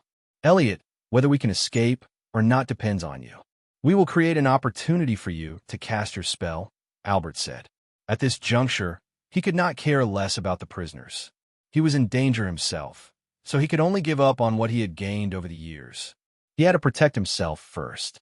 He would answer to his superiors later. Elliot looked like he was facing a great enemy. I understand. At this time, Han Shao took a deep breath and said with a deep voice, "Everyone come here." Hum. The next moment, countless streams of light streaked across the sky and hovered above Han Zhao's head. The densely packed fleet covered the sky, and countless cannons were aimed at the six of them. All the Calamity-grade supers had arrived, sealing off all routes and surrounding the six of them. Albert and the others were dumbfounded. Their eyes were filled with disbelief. How did Black Star bring so many people? Attack! Han Shao did not say anything and called for everyone to attack together. Villains died because they talked too much. He was not interested in talking to the enemy. After taking them all down, there would be plenty of time to talk. Run! Albert screamed in anguish. Seeing so many enemies, his last hope was shattered, and only despair was left. Elliot was sweating profusely. He hurriedly wanted to cast a teleportation spell, but just as he created a space vortex, the teleportation gate that had worked so well suddenly became unstable. The magic structure was messed up, and the teleportation gate that had not yet formed dissipated. Not far away, a grade A mage in a red robe had blue magic light in his eyes, and a staff in his hand was shining brightly. Spell counter. At this moment, there was only one thought in the minds of Elliot, Shauna, and Albert. Chapter 632. A chaotic battle was about to break out. Albert's group of six was surrounded, but they did not wait for death and tried their best to break out. Their individual strength was outstanding, but the dozens of Calamity-grade supers closed the gap, and the six of them were in a dangerous situation. Such a situation could only be dealt with by a beyond grade A super. Although they were stronger, they were still grade A supers and had not reached the point of a qualitative change. Rumble. Dozens of Calamity-grade supers fought fiercely, and the scene was extremely intense. The battlefield spanned hundreds of kilometers, and the ground cracked. The ground was shaken, and all kinds of abilities appeared one after another. The terrain was greatly changed, and magma formed from melted rocks, stone powder frozen into powder, and soil with crystals formed from burning. According to Han Zhao's intelligence, a few mages were watching Elliot at all times. The moment he showed any signs of casting a teleportation spell, they would immediately use counterspell, elemental disruption, and other techniques to stop him. Elliot was firmly entangled. He was both shocked and angry, but he had nowhere to run. He had used teleportation to escape Han Zhao's ambush, not long ago, and now it was too late for regrets. He had clearly been targeted. Among the 6 of them, Albert was the strongest. He was a psychic, and his surging psychic energy covered the entire battlefield. He had held back many people by himself, wanting to create an opportunity for Elliot to cast his spell. However, all of his efforts had failed. The number of people Black Star had mobilized far exceeded his expectations. Albert was filled with despair. Just the dozens of Calamity-grade supers were enough to deal with them, and there were thousands of battleships in the sky with the Beyond-grade A Dragon Emperor on the side. Such a force was enough to challenge the regular army of a star cluster civilization. He knew that Black Star was a dangerous person, but he did not expect him to be this terrifying. On the spaceship, the players brought by Han Xiao were extremely excited and were having a good time fighting. Dozens of grade A supers fighting together. Such an earth-shattering scene was something they had never seen before. Only the video of the Dragon Emperor smashing the mothership in the previous version could compare to this. In terms of excitement, the scene in front of them was even better. The players were looking down from a bird's-eye view, so the battle on the surface was clearly visible. They could not wait to record it and were so excited that their bladder tightened. They all felt that this video would very likely become the most shocking video on the forums.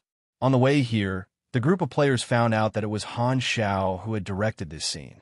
The faction leader had made a big move again. They felt like they were watching the cutscenes of the story. Han Xiao watched coldly from the side. With so many helpers, there was no need for him to participate in the battle. If he damaged the machine, he would have to repair it. There was no need for him to make a move. It was a one-sided situation. As for the second round of the quest reward, he originally wanted to collect it after he finished touching Fu Ding. However, he felt that attacking the headquarters could become the third round of the quest, so he collected the second round of the quest early. He wanted to refresh the next round of the quest. However, the third round of the quest did not appear. It was still in a state of not being refreshed. Attacking the headquarters was not a requirement of the quest. Han Xiao was not surprised. The quest requirement was not something he could decide. Even if this was not a quest, he would still attack the headquarters. The fact that the third round of the quest had not appeared meant that there were more distant enemies. He had to find out the true origin of this faction. Without relying on Fu Ding's luck, the abilities drawn from the second round of the quest were very ordinary. In the end, Han Xiao chose one of Adrian's normal abilities, Steelbone. Its effect was plus 30 strength and plus 20 endurance. This was the most practical of the 5 abilities drawn. His HP increased by more than 3,000 points. Bang! Bang! The chaotic battle was one-sided from the beginning to the end. It lasted for a while before it ended. Albert and the other 5's resistance was futile. They could not escape at all. They were brutally beaten up and captured without any accidents. After subduing the 6, the faction sent people to the prison to look for the missing high-ranking officers. Albert and the other 5 were covered in wounds. When they were brought in front of Han Xiao, they all took off their masks, revealing angry and unwilling faces. There was still shock in their eyes, as if they could not believe that they had fallen so easily in the hands of Black Star. Black Star had wiped out all of them with a flip of his hand, and his thunderous counterattack had directly destroyed their headquarters. The 6 of them could not accept this, and their hearts were in turmoil. Han Xiao glanced at them and nodded. He had finally caught all of them in one fell swoop. His goal had been achieved. "Who are you people?" Albert remained silent and stared at Han Xiao. Not answering? Then I'll ask you another question. Han Xiao took out the hunting list and coldly said, "Who ordered you to capture the strong people all over the Shattered Star Ring? Where did this list come from?" Albert was shocked, his face full of astonishment. "How did you get this list? Do you really think I don't know? I've known about your existence for a long time. Who's the mastermind?" Disbelief appeared in Shauna's eyes. She had thought that her failure had alerted the enemy, but it turned out that Black Star had known about them for a long time. Where did his intelligence come from? Albert remained silent, as if he had made up his mind not to betray the mastermind. Han Xiao stood with his arms crossed and snorted. "Now that you're in my hands, do you think you can keep quiet? I have plenty of ways to make you talk." Behind Han Xiao stood the calamity-grade supers of the various organizations.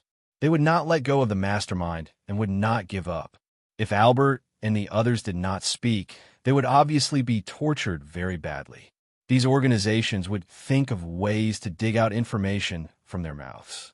Albert glanced at these people and slowly said, "We're going to die anyway. It doesn't matter if we talk or not, unless you can let us live." "You have no right to negotiate," Han Xiao said. "I can only guarantee that you won't be tortured." "Okay, I'll tell you."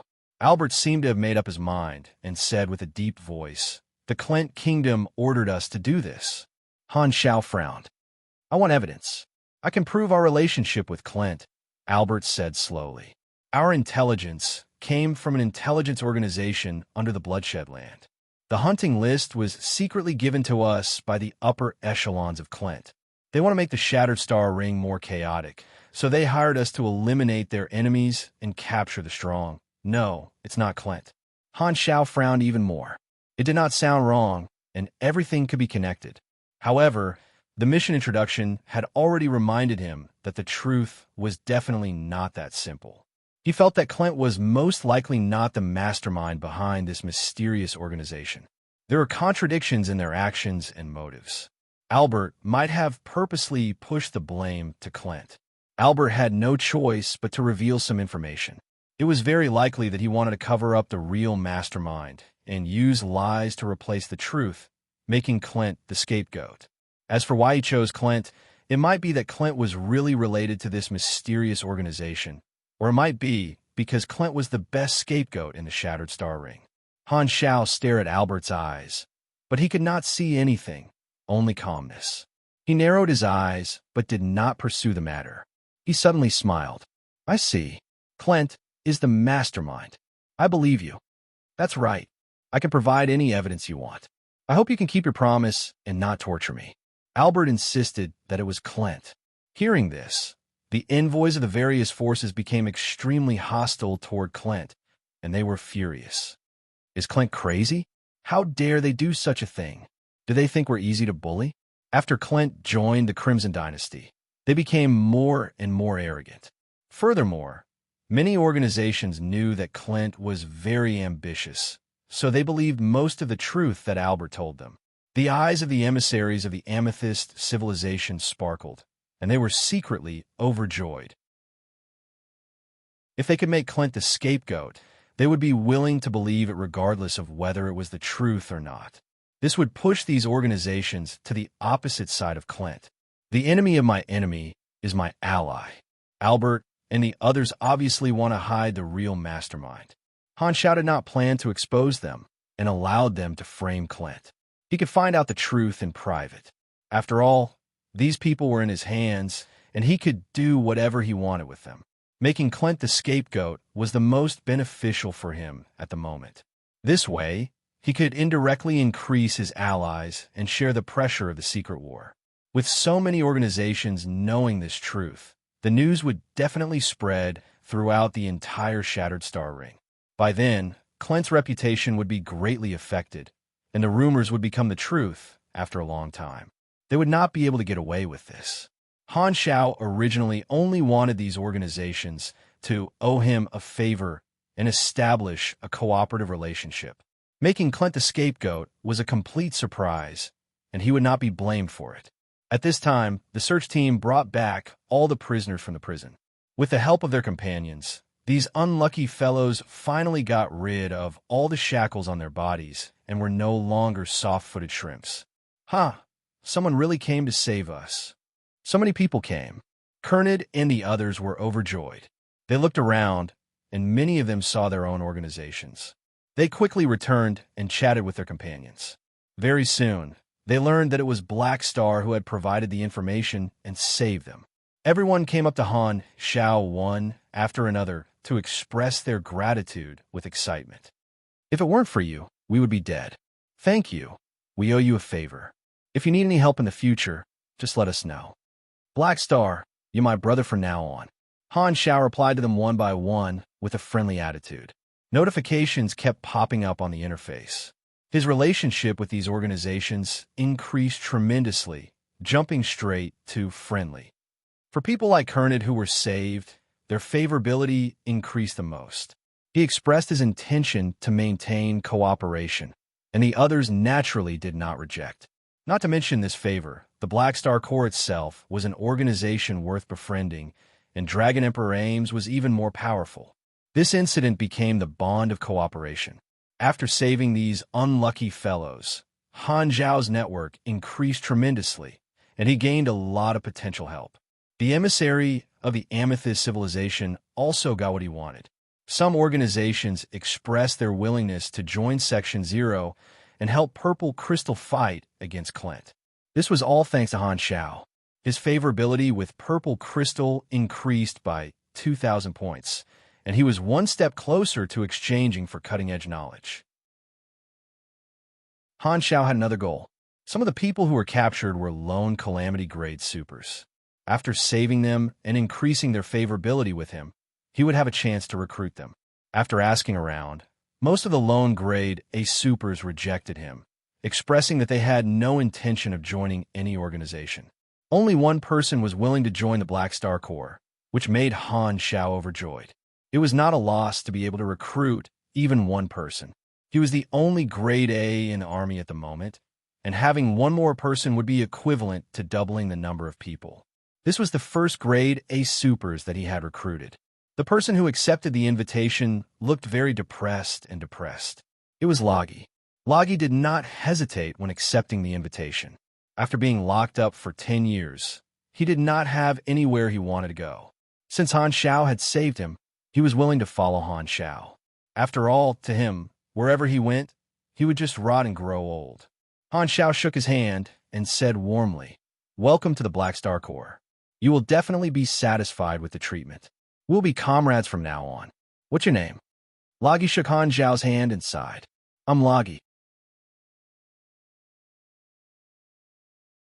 Chapter 633. Loggy's expression became even more depressed. His wrinkles were so deep that they looked like they had been cut by a knife. The word bitter seemed to be carved on his face. Han Zhao realized what was going on. His lips twitched. "Oh, sorry, I misunderstood. Your name is quite good." "Unfortunately, my father thinks so too." Loggy sighed. Why is this guy so polite? Han Zhao was embarrassed and almost could not hold back the urge to complain. No wonder this guy was so pessimistic. He introduced himself as Loggy the moment he opened his mouth. How could he face life with a smile? Anyone would be depressed and unable to see any hope in life. "It's fine. I'm used to it." Loggy waved his hands, indicating that he did not take it to heart. He mumbled, "After all, we will be decomposed into dust by microbes in the end. Nothing will be left behind. I will disappear in the river of history with my name. Nobody will remember me anymore." Han Zhao was speechless. This guy's negative energy was almost overflowing. Loggy was a grade A sorcerer. Other than studying magic, he had nothing else to do. He was like a salted fish with no ambitions. He accepted Han Zhao's recruitment because he owed Han Zhao a favor. He did not have anywhere else to go, so he followed Han Zhao. Secondly, joining an organization would allow him to reimburse his research expenses. He did not have to earn money everywhere. It was much easier. The Black Star Corps had its first grade A combatant. Although Loggy had a weird personality, Han Zhao was still quite happy. He was ready to learn more about this new companion. However, Loggy did not like to talk. When he asked about his experience, he would only reply perfunctorily. After chatting for a while, Han Zhao still did not know anything about Loggy's past. "Don't you have any friends or family?" Han Zhao could not help but ask. Loggy sighed. He had a melancholy expression on his face as he slowly said, "Just treat it as if I don't have the wine." Han Zhao rolled his eyes. If Loggy was paired with a stubble and a half-burnt cigarette, his style would be perfect. Speaking of which, this person was able to reach grade A. Did he experience a huge change in temperament due to the shock he experienced? Or was he always like this? If it was the latter, Han Zhao did not dare to imagine Loggy's talent. "Don't tell me I picked up a main character." Han Zhao raised his hand, hesitating if he should slap Loggy to see his attributes. By now, all of the factions had finished dealing with the returning officers, and most of them were preparing to leave. Before leaving, They all bid farewell to Han Shao. After this battle, Han Shao had formed a good relationship with them, and his personal influence spread beyond the Colton star cluster. Allies and collaborators were also part of the development of an organization. Han Zhao's goal was to have his friends spread throughout the entire star field so that people would send him toilet paper wherever he went. Now, he had taken a solid step towards this goal. Among them, the Star Beast organization was very grateful to Han Shao for saving their leader, Global Eye. They originally did not trade with outsiders, but now they were willing to cooperate with the Black Star Corps. In version 3.0, the Star Beast organization started to hire outsiders. Players could do faction missions to gain favorability by many rare creature genetic potions, and even by pets and mounts. Although they already had spaceships, the use of mounts was only to increase their appearance. Han Shao wanted to buy some extremely rare galactic creature materials to level up his intermediate strength in life, molding talent. After consuming the Void Lord's core, this idea was proven to be feasible. Han Shao needed rare creature materials that met the requirements, and the Star Beast organization was an expert in this area. They agreed immediately and said that they would complete the request and inform him when the time came. Among the rescued people, there were many lone wolves. Although they rejected Han Zhao's recruitment, they all left their contact details and promised that if the Black Star Corps needed help in the future, they would not hesitate to help. Han Shao saw them as potential help. The reputation of a grade A super was still reliable, and it was definitely not a loss for him to get close to them. Albert and the other 5 became Han Zhao's captives. After taking down their headquarters, Ames also left with Han Shao. A few days later, the large-scale operation directed by Han Shao spread out. This time, not only was it not buried in the news, it even caused a huge uproar in the Shattered Star Ring. Including the 7-star cluster civilizations, countless organizations in the Shattered Star Ring were shocked by Han Zhao's actions. Many organizations from all over the world responded to Black Star and formed an army that even the Star Cluster civilizations did not dare underestimate. They listened to Black Star's orders, and this shocked countless people. Since when did Black Star have such great charisma? Ames also participated in this operation, and this made many people think. All along, the Dragon Emperor's organization had given the Shattered Star Ring the impression of being neutral, weak, and lazy. The appearance of the Black Star Corps slightly increased the deterrence of Floating Dragon, but it was not enough to change the image of Floating Dragon in many people's hearts. However, this time, many people misunderstood that this was Floating Dragon's doing, purposely showing off their strength, and they could not help but be shocked. Unknowingly, Floating Dragon had already formed an alliance with so many organizations, and the 7-star cluster civilizations had no choice but to re-evaluate Floating Dragon's position. As a beyond grade A super, Ames had always been aloof from worldly affairs, but she had become more and more active in recent years. All of this had started after Black Star joined Floating Dragon. Black Star was like a catalyst, allowing Floating Dragon to be reborn. In just a few short years, he had helped Floating Dragon rise rapidly. After this incident, Floating Dragon had displayed a strong competitiveness, and some private organizations could not help but have thoughts. A faction with a beyond grade A in it had a bright future. As long as they made a call, they would be able to attract many people to join them. The news that Han Shao had created was effective. If he could attract more allies for Floating Dragon, he would benefit from it as well. This operation also had another effect. The truth that Albert had revealed had caused Clint to be in big trouble. All the organizations that had been targeted had a unified statement criticizing Clint's actions. In fact, most civilizations had done similar things before, and everyone had a tacit understanding. However, once it was exposed, they would become the target of public criticism. The Clint Kingdom felt very uncomfortable.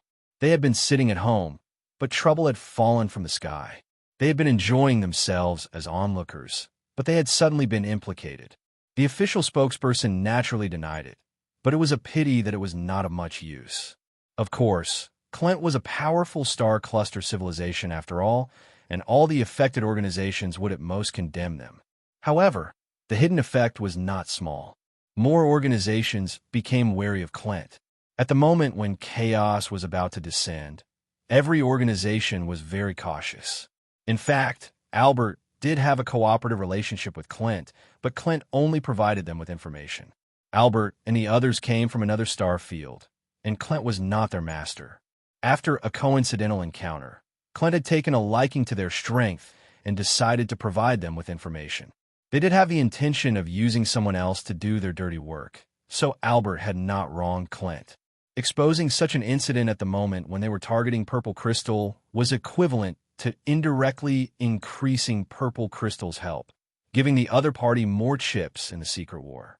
The Clints had suffered a loss and were very angry about it. Black Star's actions had increased the difficulty for Clint and disrupted their original plan. Bloodshed Land had no choice but to adjust their strategy and delay the start of the war. The Blacklight Stealth was heading toward the Garten star system. On the ship, Han Shao extracted the super genes of Albert and the others, making them extremely weak. He then started interrogating them in their cells. The Prey mission had not been completed yet, and the third round had not been refreshed yet. The mastermind behind this was still an enemy. To be able to command 6 grade A supers with strength close to grade A+, the organization behind this was definitely not simple. I've said it before. Clint ordered us to do this, Albert said weakly. Han Shao shook his head. I didn't stop you from framing Clint because it's in my interest, but it doesn't mean that I really believe you. I know that torture might not work on you. Luckily, I brought professionals. As soon as he said that, Aesop walked in. He had followed Ames to join the fun and had been staying on the spaceship.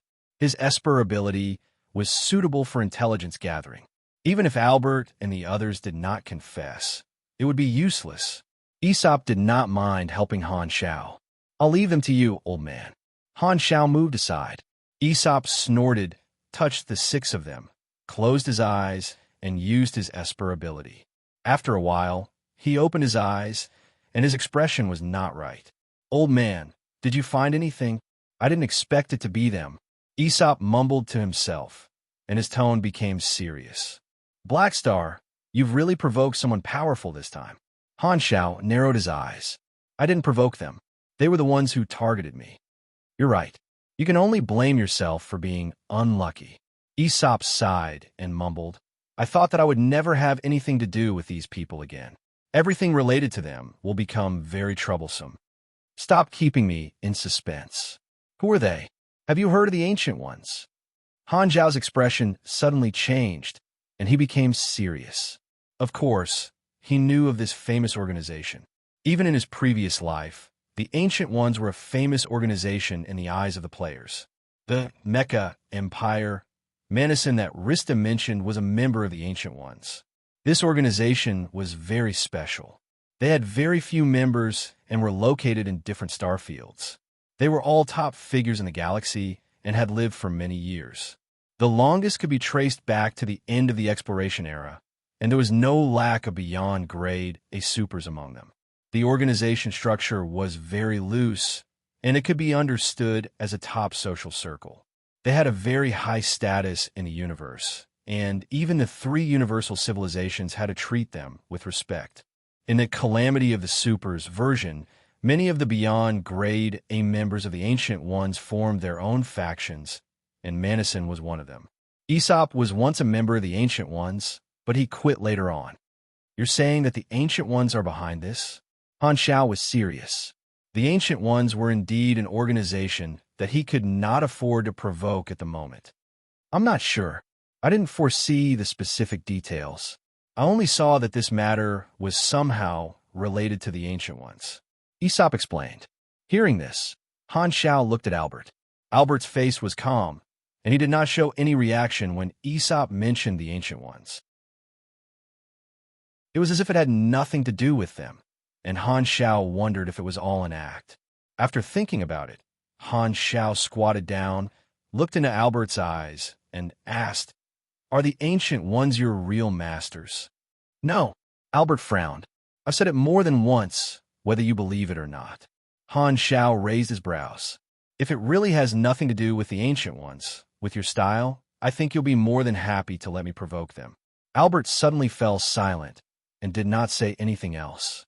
Although Han Xiao had rebutted him, he was now 100% sure that the Ancient Ones were the final enemies that the prey pointed to. Furthermore, the Ancient Ones was a very loose organization, and this might just be the plan of one of their members. What a coincidence! This is the second time I've crossed paths with the Ancient Ones. First, it was Erosia, and now it's these people. Han Xiao fell into deep thought. This was too much of a coincidence. Regardless of whether they're the Ancient Ones or not, I can't deal with them now. At least not now. Without reaching beyond Grade A, I won't even be able to protect myself. Han Xiaoxin's mood was heavy. The enemy had already targeted him, and with Albert and the others dead, there would definitely be a new strong enemy. However, he had not even discovered the true identity of the enemy. This sense of crisis made him feel extremely pressured. However, worrying would not change anything. Han Xiao sorted out his emotions. At this time, there was a problem in front of him. How should he deal with these 6 captives? It was not a good choice to stay at home and squeeze the juice. They were not the rookie space pirates. If they were lucky enough to escape, he would not be able to suppress them, and he would not be able to get much information out of the 6 of them. Keeping them alive would only bring more trouble. Chapter 634. Han Xiao first returned to Floating Dragon to send Ames and Aesop back. Then, he decisively killed Albert and the others. On the way to Floating Dragon, he extracted a lot of gene potions from the 6 of them. He did not plan to lock the 6 of them in the Galactic Pirates' happy hut, as he did not want to take the risk. After killing the 6 of them, Han Xiao received a huge wave of experience and even a few long-term character summon cards. Albert and the others were very calm in the face of death. Only Elliot was terrified and unwilling, but he did not reveal the true identity of the mastermind. This did not affect Han Xiao's actions. However, the loyalty of the 6 of them to the mastermind made him feel surprised and dignified. Someone who could make a Grade A+ super so loyal had to be very scary. It could only be a beyond Grade A super.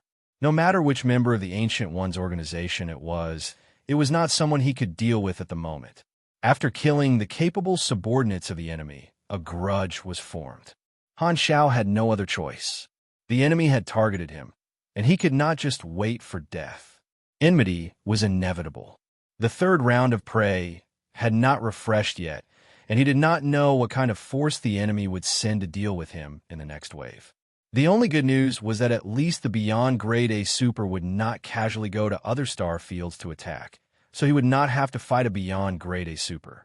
However, he still felt a heavy pressure in his heart. For this, Aesop had specially divined for him and vaguely predicted that the Hunter incident had come to an end and would not cause any trouble in the short term. This made Han Xiao heave a sigh of relief. Starfield were separated by very long, desolate universe belts, and it was not easy to travel or send messages across starfields. With Albert and the others dead, the enemy would not be able to deal with him for the time being. Now that Han Xiao's position in Floating Dragon was rising day by day, he was the best assistant to Ames. Aesop valued him greatly and mentioned many secrets of the Ancient Ones to him along the way, helping Han Xiao guess who the mastermind was. The Ancient Ones were not of one mind. Every member had their own interests. Forming a faction was to combine the influence of all the members and gain a more respected position in the universe. That way, all the members would benefit. Normally, they would not act in the name of the organization. Aesop believed that the master behind Albert was only one of the Ancients, which was much better than the whole Ancients. After eliminating Albert and the others, the matter came to an end. Han Xiao brought Loggy back to the Garden Star System's base number 1. Loggy was the only Grade A officer in the Black Star Corps. Han Xiao introduced Loggy to the other officers, letting them know that there was a new member. Loggy had just escaped and was still quite isolated. He did not interact with his colleagues and went to familiarize himself with the environment. Han Xiao did not give Loggy any positions for now. A rank A strength was more than enough to become the vice-captain. However, Lagi had just joined, so Han Xiao felt that he needed to communicate with him more deeply before he could entrust him with important tasks. The secret war between Clint and Purple Crystal would not start anytime soon, so it was not possible to increase the relationship between the two factions. Han Xiao did not have any urgent matters on hand, so he was free again. Coincidentally, while he was out causing trouble, a major event had attracted the attention of the players. The second season of the Pro League was about to begin. Some players uploaded a video of the battle between dozens of Calamity-grade supers, showing the ability of the Black Star Corps. Port Bun's new video also mentioned the information about the next version. It was Han Xiao who revealed that it was related to the Red Empire. These posts gave him a sense of presence. However, in front of the popularity of the Pro League, everything else had to be put aside. He could not steal the limelight of the Pro League. It was already the late stages of version 2.0. After a version, the number of players in Galaxy kept increasing. Although it had not reached the stage of explosive growth like in Han Zhao's previous life, the number was still considerable. The first season was quite successful, and the number of people paying attention to the second season of the Pro League increased exponentially. The Galaxy Times focused on the Pro League for a few consecutive episodes to promote the Pro League. Han Xiao returned to his room, took out a bottle of handsome otaku happy water, and gulped it down. He then opened the latest Galaxy Times. This was the last issue before the start of the Pro League. It was a final mobilization to add the last spark to this event. The two hosts showed off their ability to make cold jokes and went straight to the point, emphasizing the rules of the second season of the Pro League. A few novice planets were added in version 2.0, but most players had already left the novice planets and officially entered the galaxy. Therefore, the division of the divisions was no longer based on the novice planets, but on every star field with a novice planet. Because some of the novice planets were in the same star field, a few divisions were merged. There were 13 divisions in the previous season, and now there were 9 divisions. This meant that the teams of some countries would meet each other in the division, and the strong would fight to qualify. Even if the number of qualifiers was relaxed this season, the competition would still be more intense. The venues for the divisions were no longer the novice planets, but a few uninhabited planets that were very close to each other. With the entire planet as the venue, players who had already entered the galaxy could naturally come to the venue. There were not many changes to the competition format. It was still divided into the team competition and the individual competition. There were only 3 types of battles in the previous season, which were the single elimination round, the team competition, and the individual competition. This season, there was a 4th type, which was called the survival round. As the name suggested, it was a battle royale. It would appear in the points system of the division regular season and the international regular season, as well as the team competition and the individual competition. According to the introduction of the Galaxy Times, the team survival round was a free-for-all between 4 teams. The only winner would obtain a large number of points, the second and third place would obtain a certain amount of points, and the last place would not obtain any points. The individual survival round was a free-for-all between the 16 individual players. In terms of the competition schedule, the first stage was still the division qualifiers and the secondary Pro League. All players could sign up for the qualifiers and fight to the death. The secondary Pro League was a springboard prepared for the second-tier teams of some clubs. In total, the top 40 teams and the top 64 individuals would compete in the preseason competition before entering the division regular season. The division regular season used a round-robin system. The top 8 teams and the top 16 individuals would enter the division finals. After the division regular season, the champion of each division would enter the international all-star competition. The division finals would be a best-of-5 battle to determine the champion and runner-up of the division. As there were fewer divisions this season, the quota for entering the international competition was relaxed.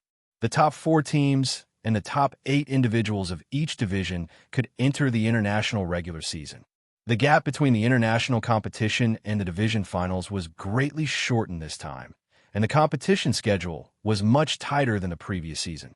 The international regular season also used a point-based system. The best players of each division would compete. The top 8 teams and the top 16 individuals would enter the international finals to compete for the world champion. Han Xiao looked at the video on the forum and nodded to himself. The competition format was the same as in his previous life. The only thing that changed was the participants. The program then focused on introducing the seeded players from China. When it came to the interview stage, the captains of the 4 biggest clubs in China were invited, as well as Mad Blade's Raging Sword, who was one of the top players in the international singles competition last season. The 2 hosts interviewed a few people and asked some questions about their preparation for the competition. Everyone interacted normally, and the atmosphere was relaxed. When it came to the last question, the 2 hosts asked about the goals of each team this season and their expectations. The answers of the 4 biggest clubs made countless Chinese viewers excited. Dynasty's King Admiral smiled lazily and said, "We only have one goal this season, and that is to win the Grand Slam in the team competition. We will definitely win the Division Championship and the World Championship." Temple of Godsley Gu said in a very formal tone, "We will try our best to win every match and use our full strength. Hopefully, we can achieve something in the international competition and not disappoint all the Temple of God supporters." Fried Eggplants with Fish's Son Eggplants said expressionlessly, "We missed the opportunity to enter the international competition last season. This season, we will wipe away our shame and become the final winner." Long Skies How Tion said in a serious tone, "Our goal is only to become the world champion." The 4 biggest clubs all announced that they would be the champion, and they were very confident. This made the Chinese players excited. Although Dynasty had not performed badly when they were the runner-up last time and were not criticized, the Chinese players still felt regretful that they had missed the opportunity to become the champion. Because they were so close to the peak, they were even more determined to pursue the final victory. The 4 biggest clubs' announcements were very morale-boosting. The qualification for the international competition this time is for the division top 4. If our 4 biggest clubs take the top 4 and all enter the international competition, that'll be fun. That might not be the case. Although the 4 biggest clubs are strong, the other first-tier teams are not bad either. Rainy Kim's Thunderstorm team and Yin Rant's Fanatics team are not to be trifled with. There are also strong teams like Heavenly Palace, Nine Gates, and Longhu. I have high hopes for Rivervale. Mad Blade's Raging Sword was in the top 16 last season. Rivervale reorganized their team with him as the core. He might be a dark horse. Many viewers discussed this on the bullet screen. On the program, Mad Blade was not as domineering as the captains of the 4 biggest clubs. He said that this was his first time leading a team and that he would do his best to enter the international competition. He did not dare to announce that he would be the champion. The clubs of the other countries were under pressure. Blue Star was the base camp of the Chinese players, and they had entered the galaxy 1 or 2 years earlier than them. As a result, the average skill level of the Chinese teams was very high. All of them were strong teams that were not easy to deal with. Even the previous champion, France, did not dare to underestimate them and said that they would do their best to defend their title. Han Xiao was looking forward to seeing what kind of ranking China would get this time under his influence. In the second season of the Pro League in his previous life, Dynasty and Temple of God had taken 3rd place in the World Championship and top 8 in the international competition respectively. This time, China's overall strength had a significant advantage, not only in terms of equipment, skills, and experience. The professional players had participated in the Galaxy competition early on, so their skill level had also been honed. The second season of the Pro League is an important stage. The first season was just to test the waters. The second season's publicity will be much stronger, and its influence will be many times greater than the first season. This directly led to a large influx of new players in version 3.0, and the number of players will increase explosively. The better China's results are, the more exposure they will have. This is beneficial to China, Han Xiao thought to himself. Currently, the millions of players under the Black Star Corps were the earliest players. There would be even more new players in the future. The large number of new players in version 3.0 was the second chance to expand the size of the army.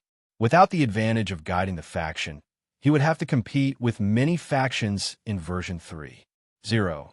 The Pro League was a channel to increase his appeal. Other than the long-term benefits, every Pro League was also a business opportunity. The players earned money to convert it into combat power. During the Pro League, the players' demand for equipment would temporarily skyrocket.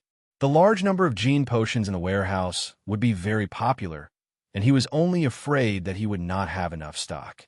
The Pro League stimulated the players' spending needs, and they were very willing to empty their wallets. This was a chance to make a lot of money. The competition venue was a few uninhabited planets in the Garden Star system. Han Xiao planned to gather his fleet to sell equipment on the spot and become the logistic support for all the participating players.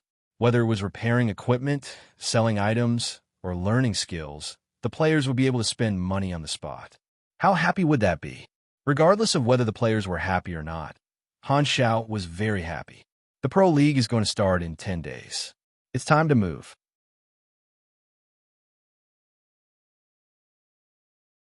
Chapter 635. The day of the Pro League was getting closer and closer, and almost all the players had gathered on the planet. Even if they were not participants, they could participate in the event as spectators. This was a large-scale event that everyone could participate in, and the players who loved a lively atmosphere would not miss it. The uninhabited planet that was used as the venue was bustling with activity. Spaceships came and went, and the entire planet was used as the battlefield. The official players and volunteer players built many arenas and scenes. Continuing the style of the previous Pro League, the players were allowed to participate in the construction of the venue to increase the sense of immersion. Many players who chose to be spectators were more than willing to help. The casual players were busy preparing the venue on the planet, and the participating players used the remaining time to strengthen themselves, upgrade their equipment, and level up their skills. Han Xiao brought a fleet with a flagship as the core to transport the various resources in the warehouse to the planet. When the Black Star Core fleet appeared, the players on the planet were shocked. They did not know why the army fleet had appeared. After the fleet arrived, they stopped outside the atmosphere. Many players entered the flagship out of curiosity and found that Han Xiao was there as well. Some players asked, and Han Xiao's explanation was very simple. According to the intelligence, a large number of mercenaries of the army gathered on an uninhabited planet for no reason. This made me very confused. I thought that you guys had encountered some trouble, so I came over to take a look. This reason was both reasonable and unexpected. Many players felt that it was very interesting. The players were already used to the feedback of the NPCs. All their actions would affect the judgment of the NPCs and the evolution of Galaxy. This kind of feedback mechanism often made the players addicted to it. As a member of the Black Star Corps, the gathering of hundreds of thousands of people had alerted the faction leader to come over for an inspection. This was a new and interesting experience for the players. In terms of character interaction, some players liked to roleplay and communicate with the NPCs according to the game so that they would not fall out of character. There were also players who liked to be straightforward and directly admitted to Han Xiao that they wanted to participate in the competition. Since that's the case, I also want to see how much my mercenaries have grown. I happen to have nothing else to do for the time being.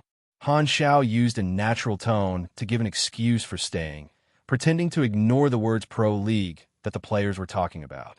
His words hinted that he was treating this as a large-scale sparring event. Most of the players didn't suspect anything.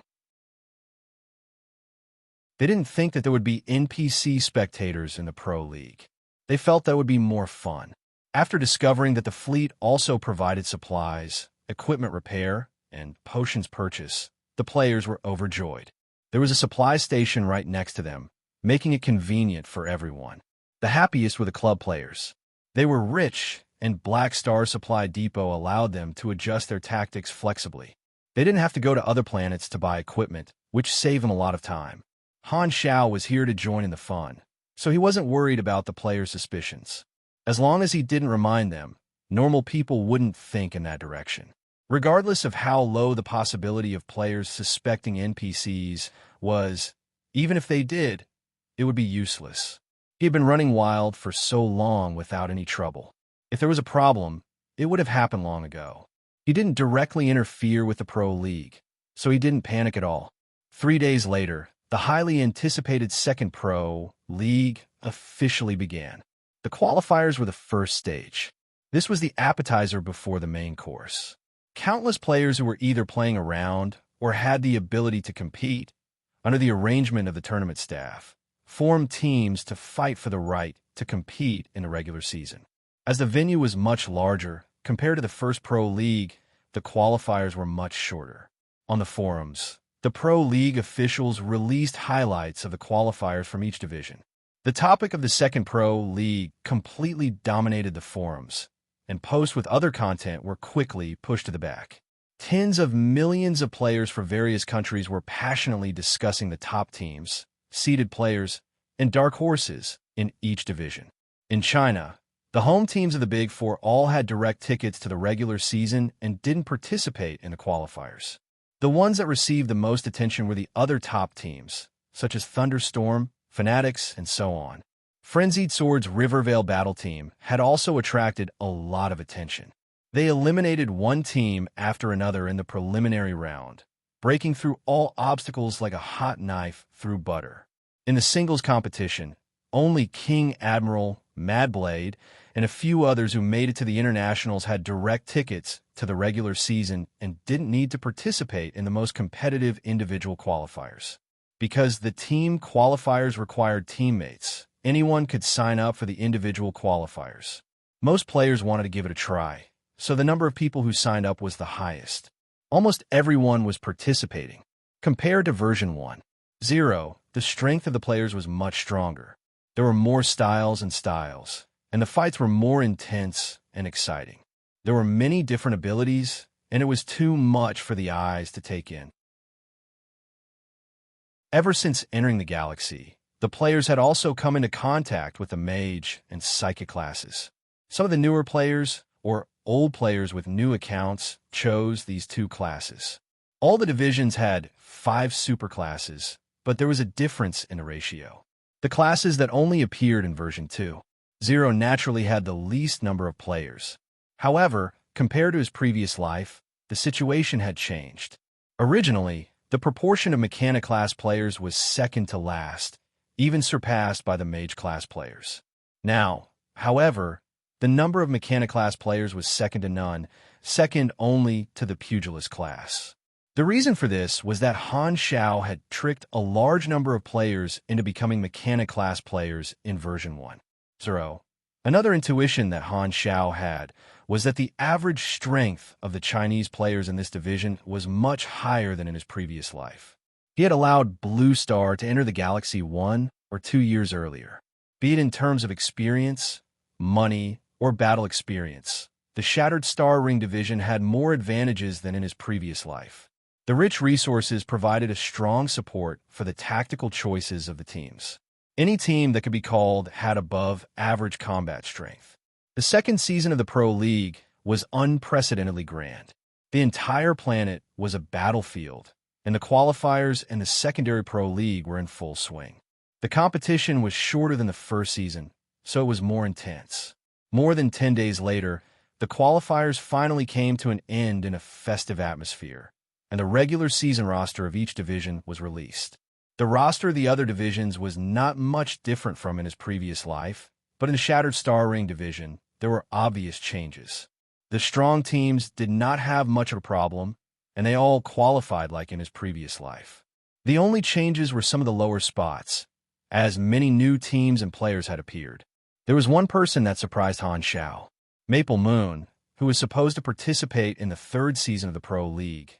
Not only did she participate in this season, she even made it into the 64 players in the singles competition, becoming one of the dark horses. Han Xiao had watched the video of Maple Moon's qualifiers. She had been hanging out with Madblade and Hao Tian, and her skills had improved very quickly. She had the potential to become a professional player, or else she would not have made it in his previous life. However, compared to his previous life, Maple Moon's skills were still lacking. One of the main reasons she had made it into the singles competition was because she had used the blueprint that she had bought from Han Xiao to build the poor version of the Void Dragon mechanical suit. Originally, in the third season of the Pro League, the mechanic class had only started to gain the advantage of the version and started to rise. Although the mechanic class was not weak, it was not strong. A mechanical suit that could be considered godly at this level. Although it was far from being able to crush the first-rate players, it had increased Maple Moon's tolerance for mistakes. As the saying went, every version was a god. In version 2.0, the mechanic class was still not strong, but with Han Xiao, the great teacher, the mechanic class players did not have to take many detours. At least in the Shattered Star Ring division, the disadvantage of the mechanic class was not so obvious. In the singles competition, there were almost 10 more mechanic players than in his previous life. In terms of the battle teams, the mechanic class was also a tactical member that most teams needed. Han Xiao had earned a lot in the qualifiers. Not to mention the equipment sales.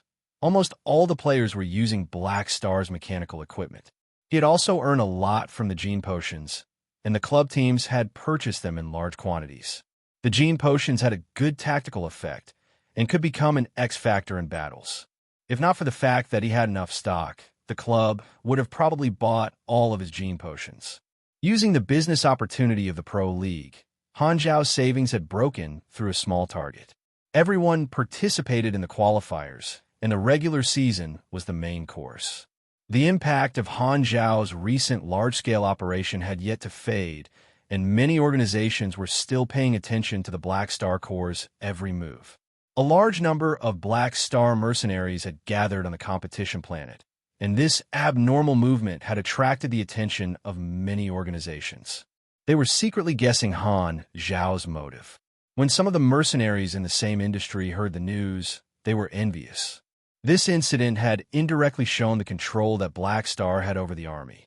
Most mercenary groups did not have any loyalty, and Black Star had millions of fellow countrymen under his command. They were very united and were willing to follow Black Star's orders without spending any money. This was much more reliable than freelance mercenaries. Many organizations felt that Black Star already had the conditions and would have the opportunity to change from a mercenary group to a private armed organization in the future. Because of the previous incident, Section 0 had gained many helpers, and the Black Star Corps had entered the eyes of many of the upper echelons of the Amethyst civilization. Their faction relationship was only a few hundred points away from reaching respect. This incident had also attracted the attention of the Amethyst civilization. Black Star has gathered more than 80% of the Black Star Corps mercenaries to fight on an uninhabited planet. What is he doing? In Section 0's office, many foreign affairs emissaries were discussing this matter. Ralph knocked on the table and smiled confidently. There's only one explanation. Black Star is training his soldiers. Everyone's eyes lit up, and they nodded in agreement. Ralph was full of smiles. In his opinion, this was the Black Star Corps preparing for the secret war.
Chapter 636. The regular season was very exciting. The teams and players all fought to their best, and the competition was intense. Han Zhao's fleet stayed on the planet where the competition was held. He watched the broadcast on the forums to pass the time. Other than that, he sold all kinds of potions or built some machinery in his free time. Out of the 9 divisions, the Shattered Star Ring division was the most fun. The Chinese teams fought very intensely.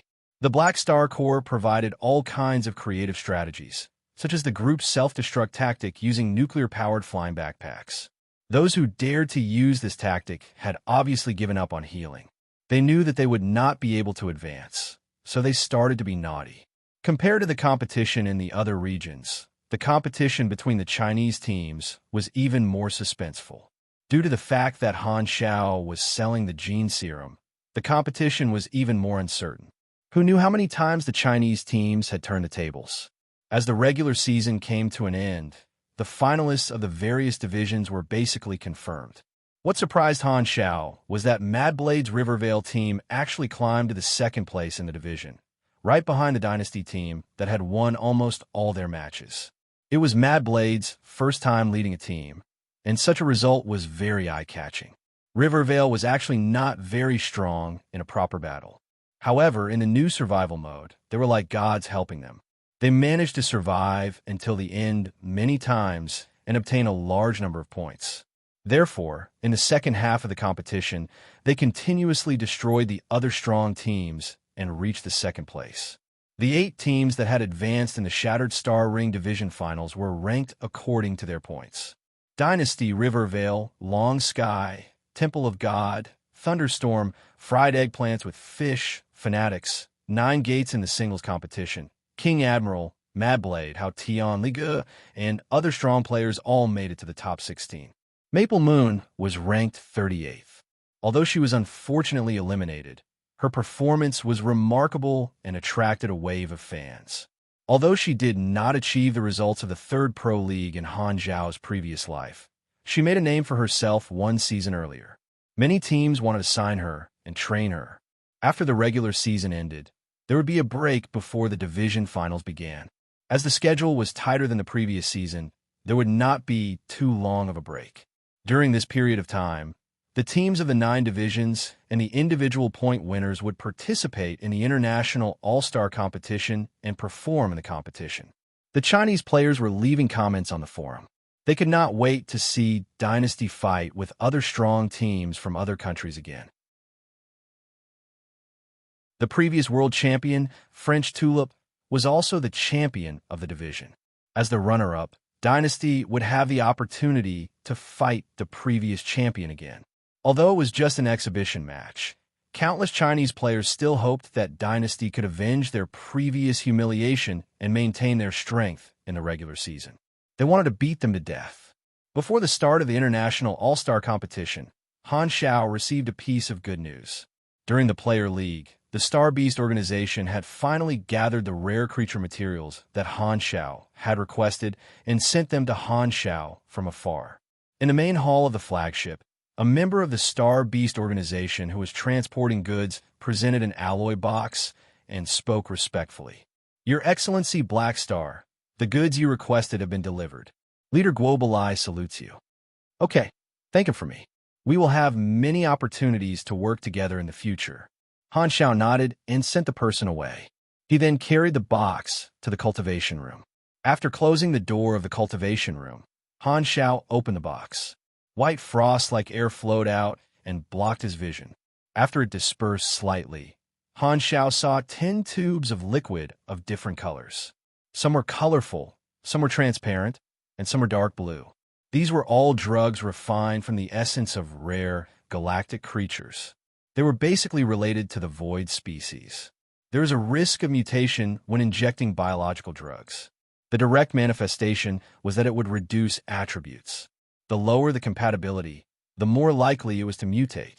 To prevent the risk, Han Xiao had listed rare creatures with the void bloodline in the list.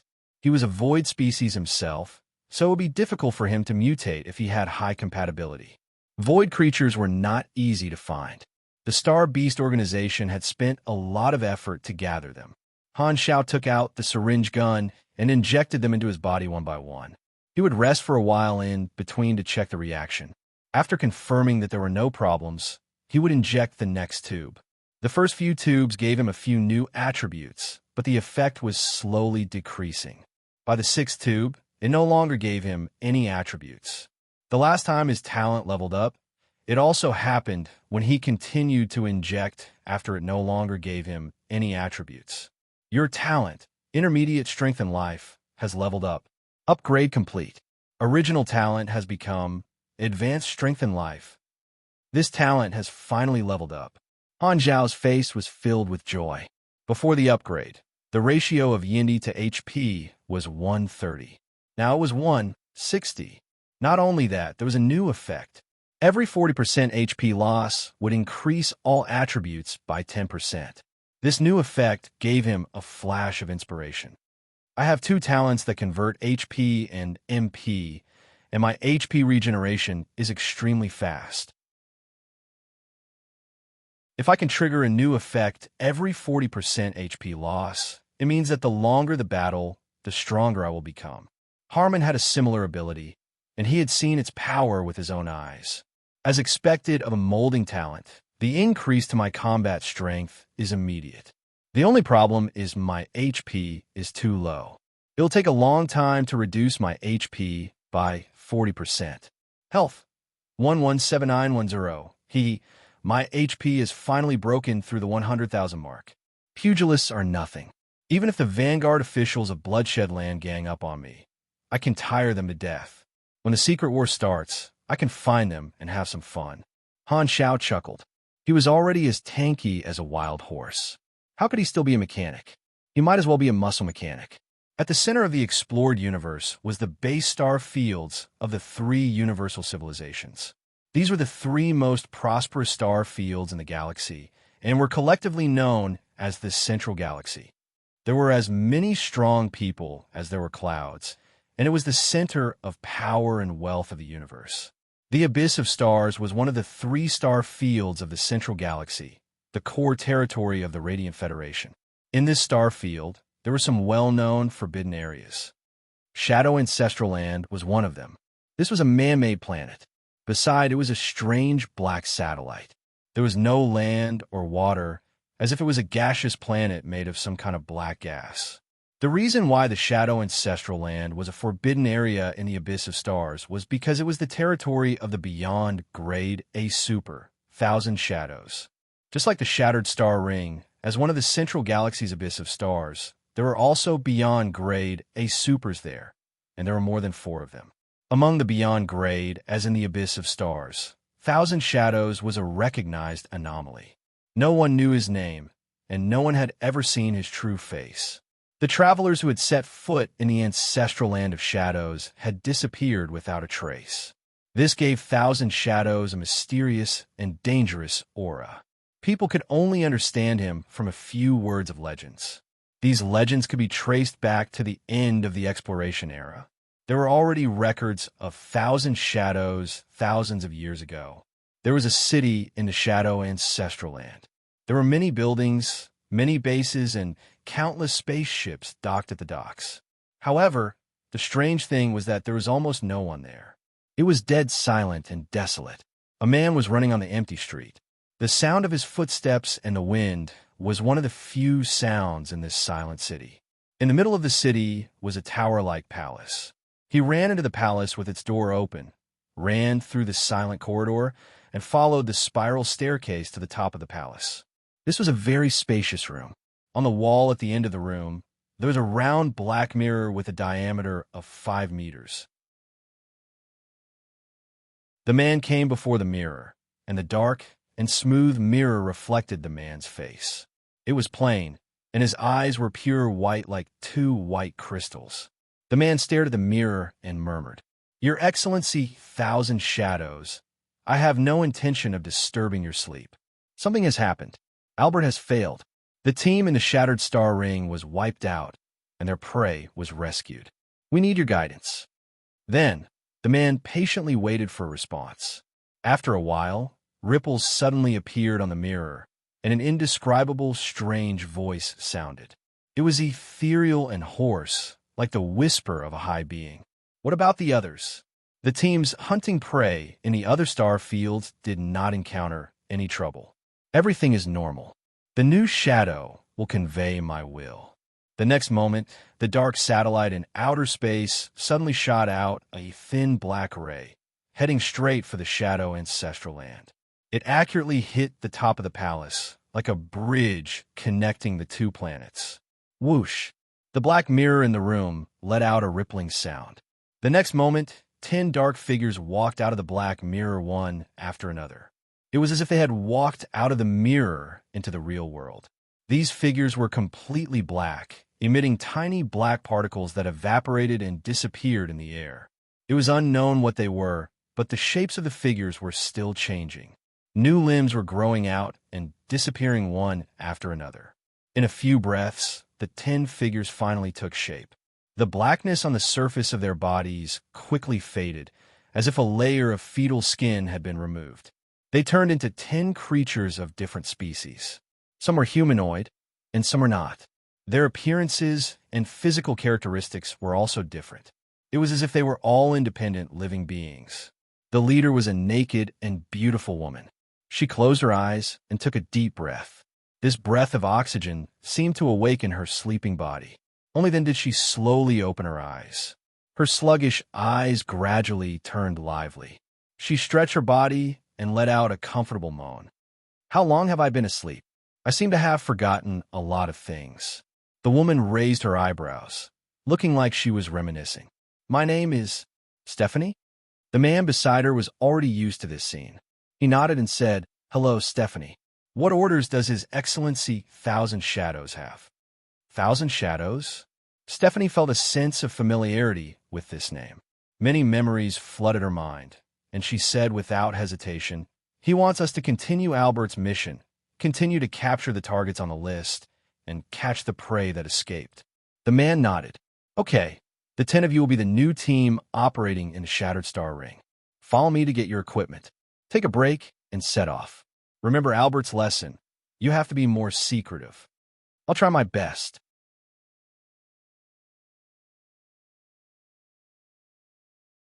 Chapter 637. The schedule of the International All-Star Competition was released.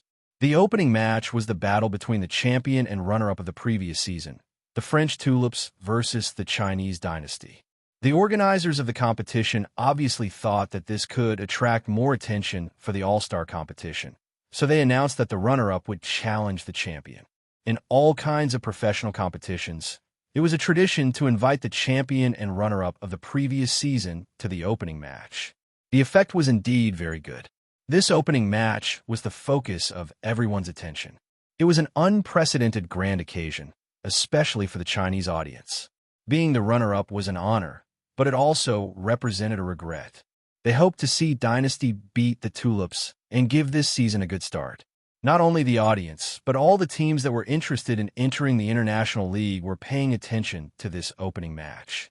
They were preparing to study the characteristics of Dynasty and the Tulips so that they could counter them in the official match. Only by knowing yourself and your enemy could you win 100 battles. Han Xiao was also paying attention to this match. After all, the Dynasty Guild had bought hundreds of ability potions from him.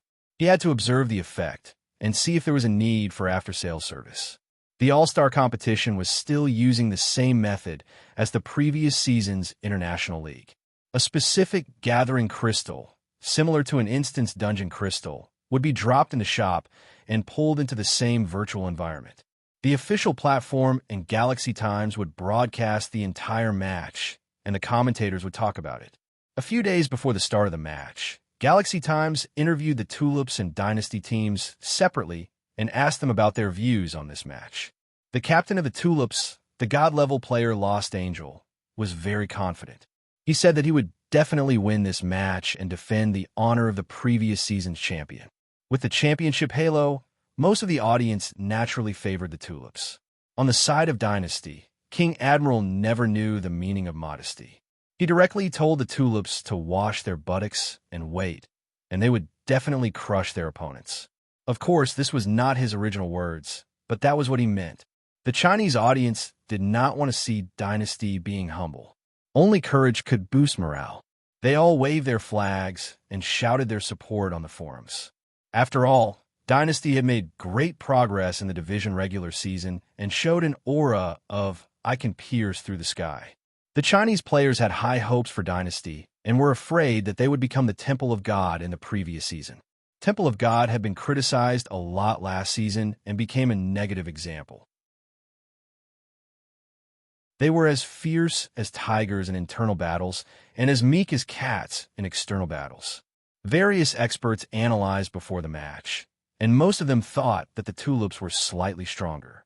The official platform also thought so and placed Dynasty in the position of the challenger.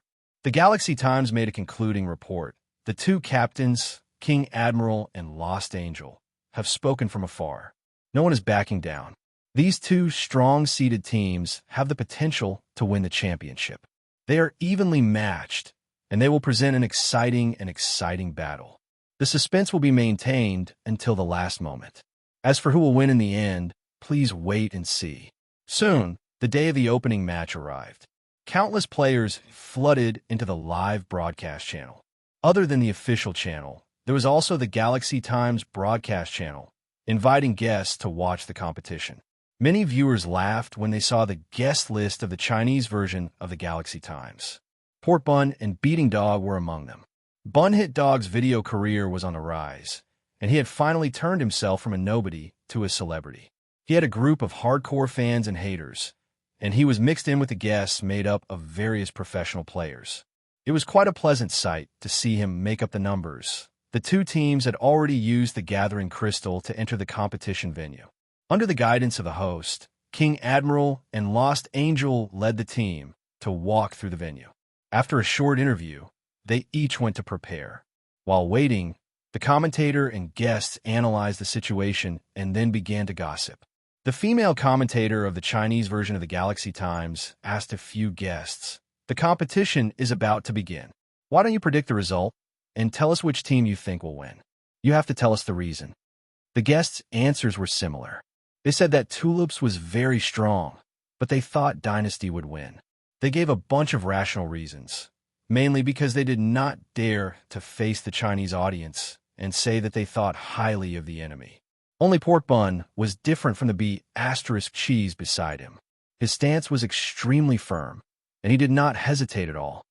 "I think Tulips will win. France will win." Many guests were surprised. The commentator could not help but ask, "Are you sure? Why?" "This is a bit complicated to explain." Port Bun's tone was serious. "Have you heard defecation?" The commentator did not know whether to laugh or cry. He had thought that Port Bun had lost his mind, but it turned out that he was just being naughty. If not for his image, he would have scolded him. After Bun Hit Dog's explanation, the bullet screen turned from question marks to densely packed "France will win," leading to a wave of collective revulsion. After a while, the competition officially began. The relaxed atmosphere suddenly became tense. The audience was highly focused on the competition. The first match was a team battle. The camera followed the two teams throughout the entire match. Han Xiao was mainly watching Dynasty. The venue was random, and the terrain was rather complicated. As soon as Dynasty entered the arena, they did not rush to find their opponent. Instead, they took out mechanical props one after another and began to make tactical arrangements. Dynasty has chosen to play it safe and used mechanical props to create favorable conditions. It is worth mentioning that the props used by Dynasty are all from the Black Star series. The Black Star Corps has a complete set of mechanical products, which gives the teams in the Shattered Star Ring division the convenience of strategizing. In comparison, Tulips does not have an advantage in this area. Port Bun nodded in agreement. Indeed, according to my investigation, the players in the other divisions do not have a way to easily obtain a complete set of equipment like the Black Star Corps.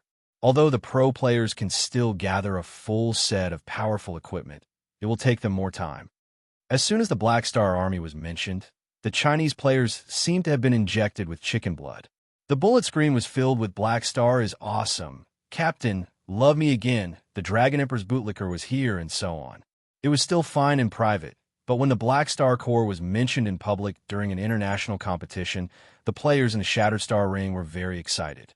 The Black Star Corps was the link that connected the players in the Shattered Star Ring. Han Xiao was a little surprised. He was not mentally prepared to be mentioned so suddenly. For some reason, he had a strange feeling of I am not in the game, but the game still has my legend. The competition continued.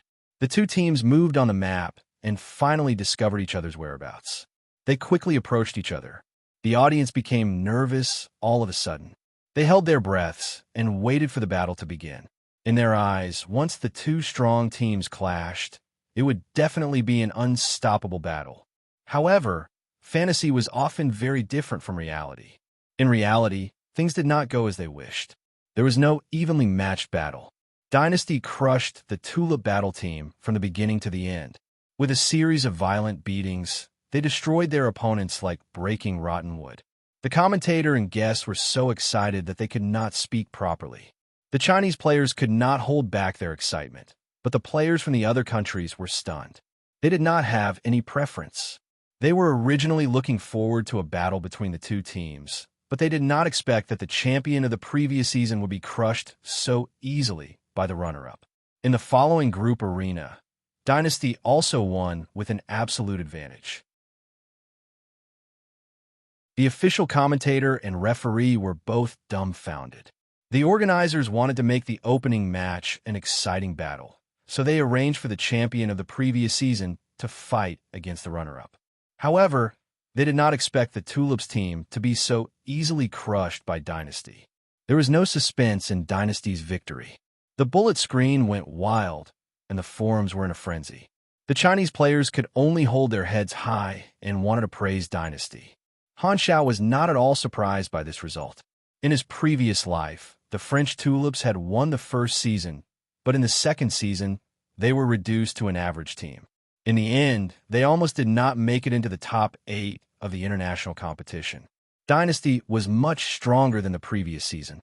To him, this result was very normal.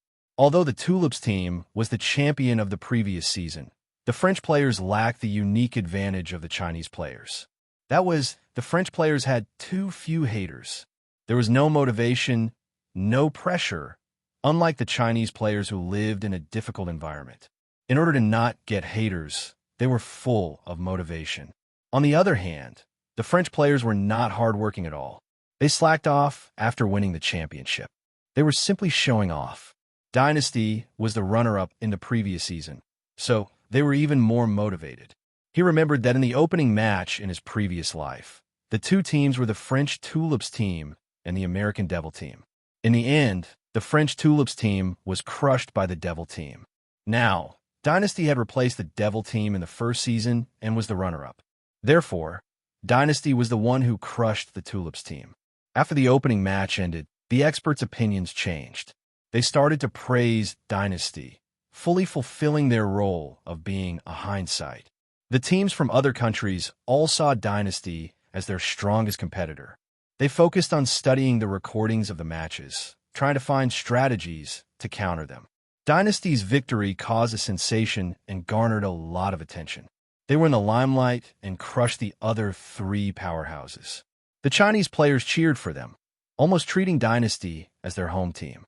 Apart from the excitement, the audience also had high hopes for them.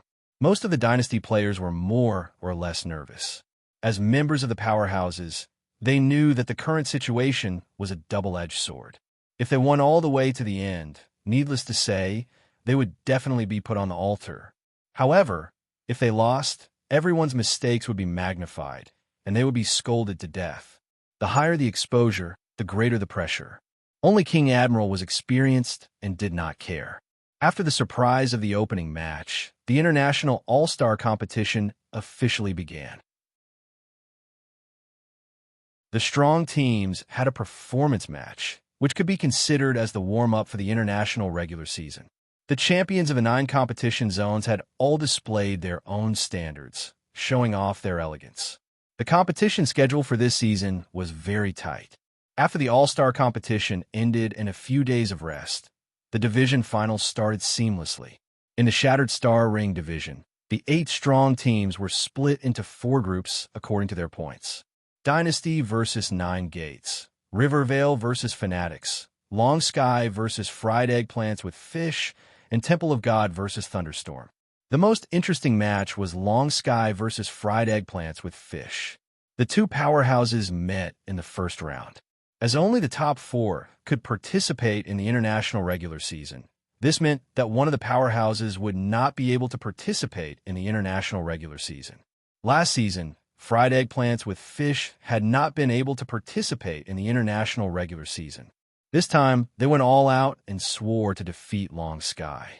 Unfortunately, Long Sky still won, and Fried Eggplants with Fish was eliminated again. He hid in the corner and drew circles. Very soon, the results of the first round of the division finals were out. Dynasty defeated 9 Gates without any suspense and maintained their momentum. Rivervale versus Maniac Sect, both sides were locked in battle. At the crucial moment, Frenzied Sword and Evil Sword burst forth and defeated Maniac Sect, led by Yen Ran, in a thrilling manner and entered the top 4. Temple of God versus Thunderstorm. The result was unexpected. Rainy Kim seemed to have the help of God and crushed Liga. In the end, Thunderstorm eliminated Temple of God with a score of 3-1 and entered the top 4. Temple of God followed Fried Eggplants with Fish to draw circles. The list of the top 4 was out. Dynasty, Long Sky, Rivervale, and Thunderstorm. The result was beyond the expectations of many. 2 of the powerhouses would not be able to participate in the international regular season. The top 4 teams already had the qualification to advance. Next would be the battle for the division championship, which was also an honor. The list for the second round made Han Xiao suspect that Mad Blade had also touched Fu Ding. The 2 powerhouses, Dynasty and Long Sky, were up against Rivervale, who was relatively weaker, Thunderstorm. Mad Blade had only started leading this season.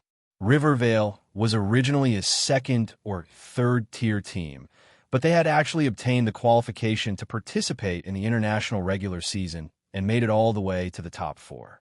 They were a proper dark horse performance and attracted a lot of attention. As a mechanical pugilist, his combat style was varied and mature. He was even more famous than the previous season and started to solidify his position in the pro circle.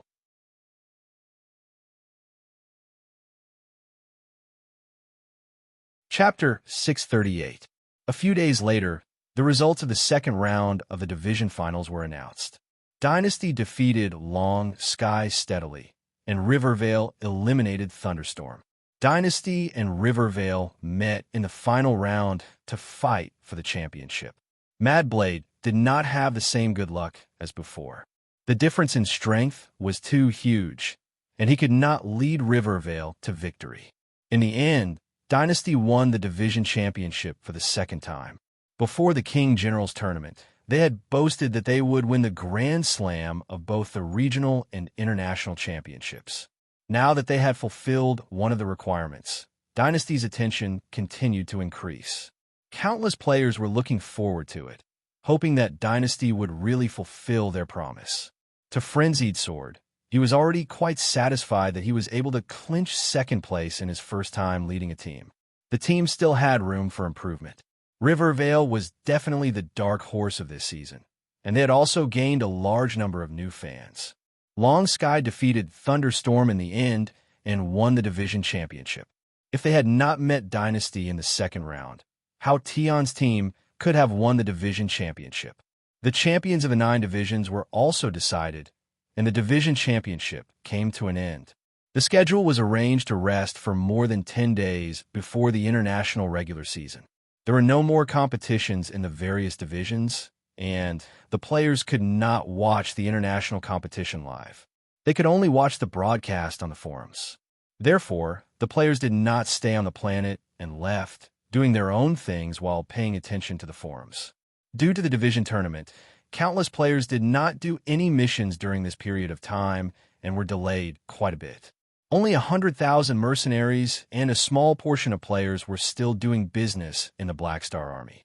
Although the business was delayed, not only did Han Xiao not lose out, he even made use of this opportunity to earn a lot of money. 80 to 90% of the ability potions in the warehouse were sold, and the business of selling machinery and repairing equipment was also very profitable. Han Shao earned tens of millions of anas, and his savings almost doubled. He emptied the wallets of many players. With this money, he could buy more fleets and hire more freelance mercenaries. During the version update, without the help of millions of players, he would have to rely on the money he earned from them to develop himself. 10 years was not a short time, so it was better to have more funds. After the players left, Han Shao returned to base number 1 and spread the news that he was recruiting people from all over the star cluster to prepare for the secret war between Clint and Purple Crystal. His current focus was on farming faction favorability and obtaining cutting-edge knowledges. Before he obtained the cutting-edge knowledges from the Amethyst civilization, he was not going to do any other missions himself. However, Han Shao received a mission that he could not refuse. It was a message from the Sky Ring army. A mercenary team from Sky Ring had encountered an unsolvable danger while carrying out a mission in the Fawnstar system. The original mission was to deal with an ordinary planet-level rebellion. According to the employer's instructions, the enemy's strength was at most grade B. However, they did not expect a calamity grade enemy to appear. The closest ally was the Black Star Corps, so this team had no choice but to request emergency backup from Black Star. Black Star had long entered the ranks of the top mercenary groups and had always maintained a cooperative relationship with large mercenary groups like Sky Ring. They had a wide range of connections, so it was reasonable for Han Shao to help them. However, this time, he did not want to make the trip personally, so he called Loggy over. Ever since he joined the Black Star Corps, the empty magic research lab had become Loggy's territory. He stayed at home every day to do research. In his words, he was doing meaningless things to make time pass faster while he was rotting away. However, Loggy's professional abilities had increased the magic power of the Black Star Corps. At the very least, the enhancement effect of a Grade A mage's enchantment was far greater than that of a Grade B mage. Han Shao had already asked Loggy to re-enchant his mechanical suit and weapons. Their attributes had increased significantly, and they also came with many special effects. Han Shao was prepared to send Loggy to do this mission. After all, he was the only Calamity grade officer. After taking his money, he had to share some of the burden of this captain. With Loggy, even without relying on himself, the Black Star Corps would have the ability to deal with Calamity grade missions. He did not need to do everything personally. Sylvia brought Loggy to Han Xiao's room, and Han Xiao went straight to the point. I have a mission for you. I knew that bad premonitions would often come true. Loggy sighed. Han Xiao ignored him and explained, a small team from Sky Ring has requested our help. The enemy is a Calamity grade super. In the army, other than me, only you can deal with a Calamity grade super. As the captain, it is not suitable for me to personally deal with such a low-level matter. You will go and support them. This is your first mission, and I believe in your strength. You can choose any spaceship in the boathouse, just don't use my spaceship. The target's information and coordinates have been sent to you. I have a question. Speak. Cannot go. Guess. Loggy probed. If they're all killed by the time I arrive, does that mean I don't have to do the mission? Han Shao narrowed his eyes. Are you deliberately trying to stall for time? I've been seen through. Loggy's face turned bitter. Is this person reliable? Han Zhao's veins popped out on his forehead, and he helplessly said, hurry up and go. I don't want to see your first mission end in failure. Loggy let out a long sigh and looked up at the ceiling of the room. Sigh, I'm afraid I will be killed by the enemy and sacrificed in my first mission. I never thought that this would be the end of my life. I want to write my last words before leaving. Hurry. Hurry. Let's go. Loggy sighed and shook his head as he left. Sylvia was holding back her laughter at the side. She covered her mouth, puffed up her cheeks, and squeezed the air out of her lips as she stifled her laughter. Teacher, where did you find such an amazing person? Han Shao glared at her. He is at most a little pessimistic, but at least he can be useful. He is much more powerful than you, and you still have the face to laugh? I asked Reynolds to supervise you. Did you ask him properly? Have you finished the homework that I gave you? I finished it a long time ago. Sylvia's expression immediately fell. She snorted unhappily, swung her ponytail, and left Han Xiao looking at the back of her head. Han Xiao curled his lips. There were many officers in the Black Star Corps. In Han Zhao's eyes, only Haluz, Erosia, Fu Ding, Sylvia, Harmon, and Reynold had the potential to reach Grade A. Including Hela and Aurora, who were training with Ames, Reynold was currently the closest to Grade A, and Sylvia was the furthest away from Grade A. Sylvia was able to reach Grade A in his previous life, so she had potential. Han Xiao had always had high standards for her. During the off-season, the teams from various countries released news about their training every day. Although Temple of God did not make it, Li Gu was very smart. He volunteered to be the sparring partner of the top 4 teams in the region and help them find their form. This made his presence known, and his reputation improved slightly. When the other strong teams saw this, they all followed suit. Coincidentally, in the eyes of the audience, this created the feeling that the Chinese teams were united and had a collective sense of honor. They were willing to help their opponents and strive to win back the World Championship trophy. This made the Chinese players even more passionate. Before the start of the internationals, the reporters interviewed all the strong teams from various countries. The strong teams from America, Sweden, Japan, and Korea all announced that they would be the champions. Due to Dynasty's outstanding performance in the All-Star competition, the reporters specifically mentioned Dynasty as a candidate for the championship. They asked if they had the confidence to defeat Dynasty, and all 4 countries said that they would definitely defeat Dynasty. America and Sweden were fine, but the Chinese players had the most intense reactions to the Japanese and Korean teams. They could lose to anyone, but they could not lose to the Japanese and Korean teams. The off-season passed very quickly, and the internationals that the spectators from various countries were looking forward to finally arrived. 36 teams from the 9 regions entered the arena. The arena was even bigger than the previous one. The first day was the opening ceremony of drawing lots. The teams were still split into groups A, B, and C. They would fight each other in a cycle, and the top 8 would enter the internationals.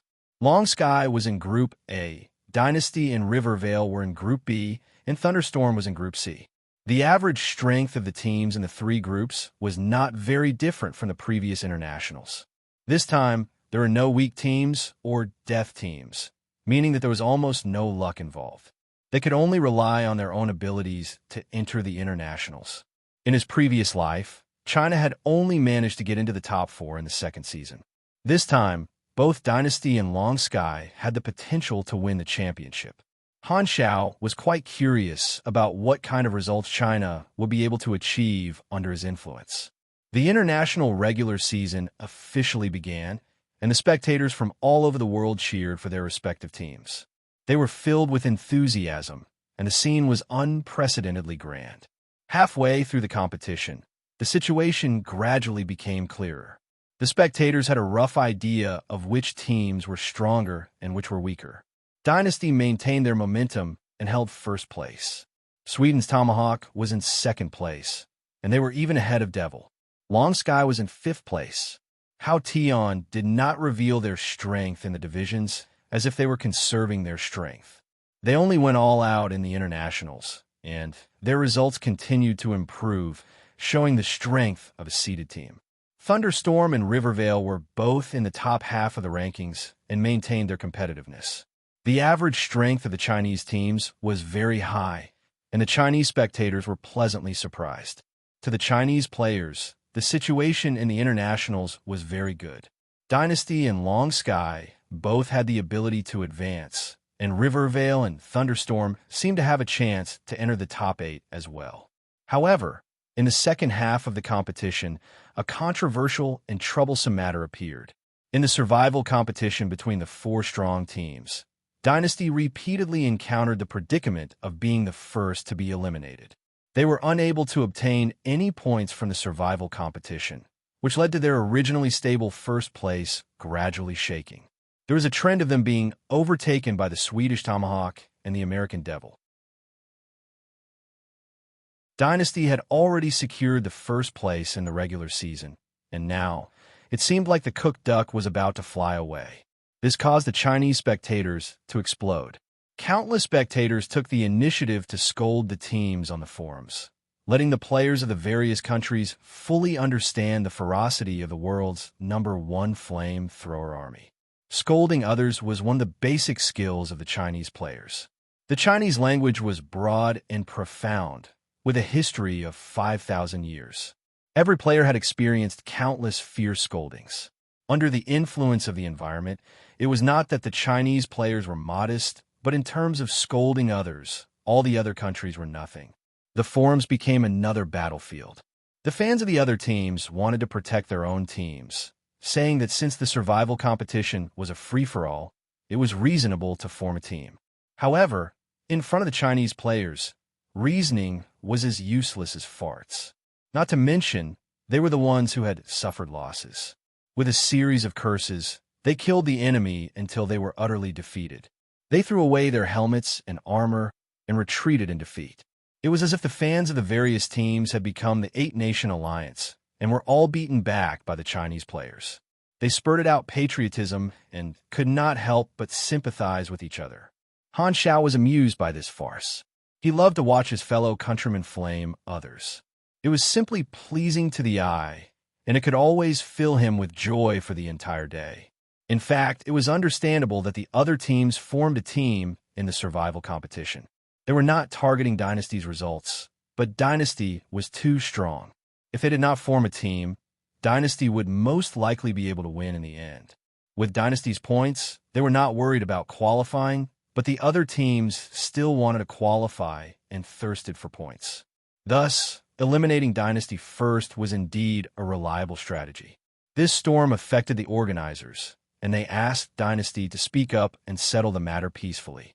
However, King Admiral's answer did not extinguish the players' passion. Instead, it poured another barrel of gasoline on the fire. It's fine. Those who are not envied are mediocre. No matter how they attack me, it's just a matter of which team qualifies. When it's the final circle, I'll teach them a lesson one by one. King Admiral mocked the crowd directly, and the Chinese players exploded.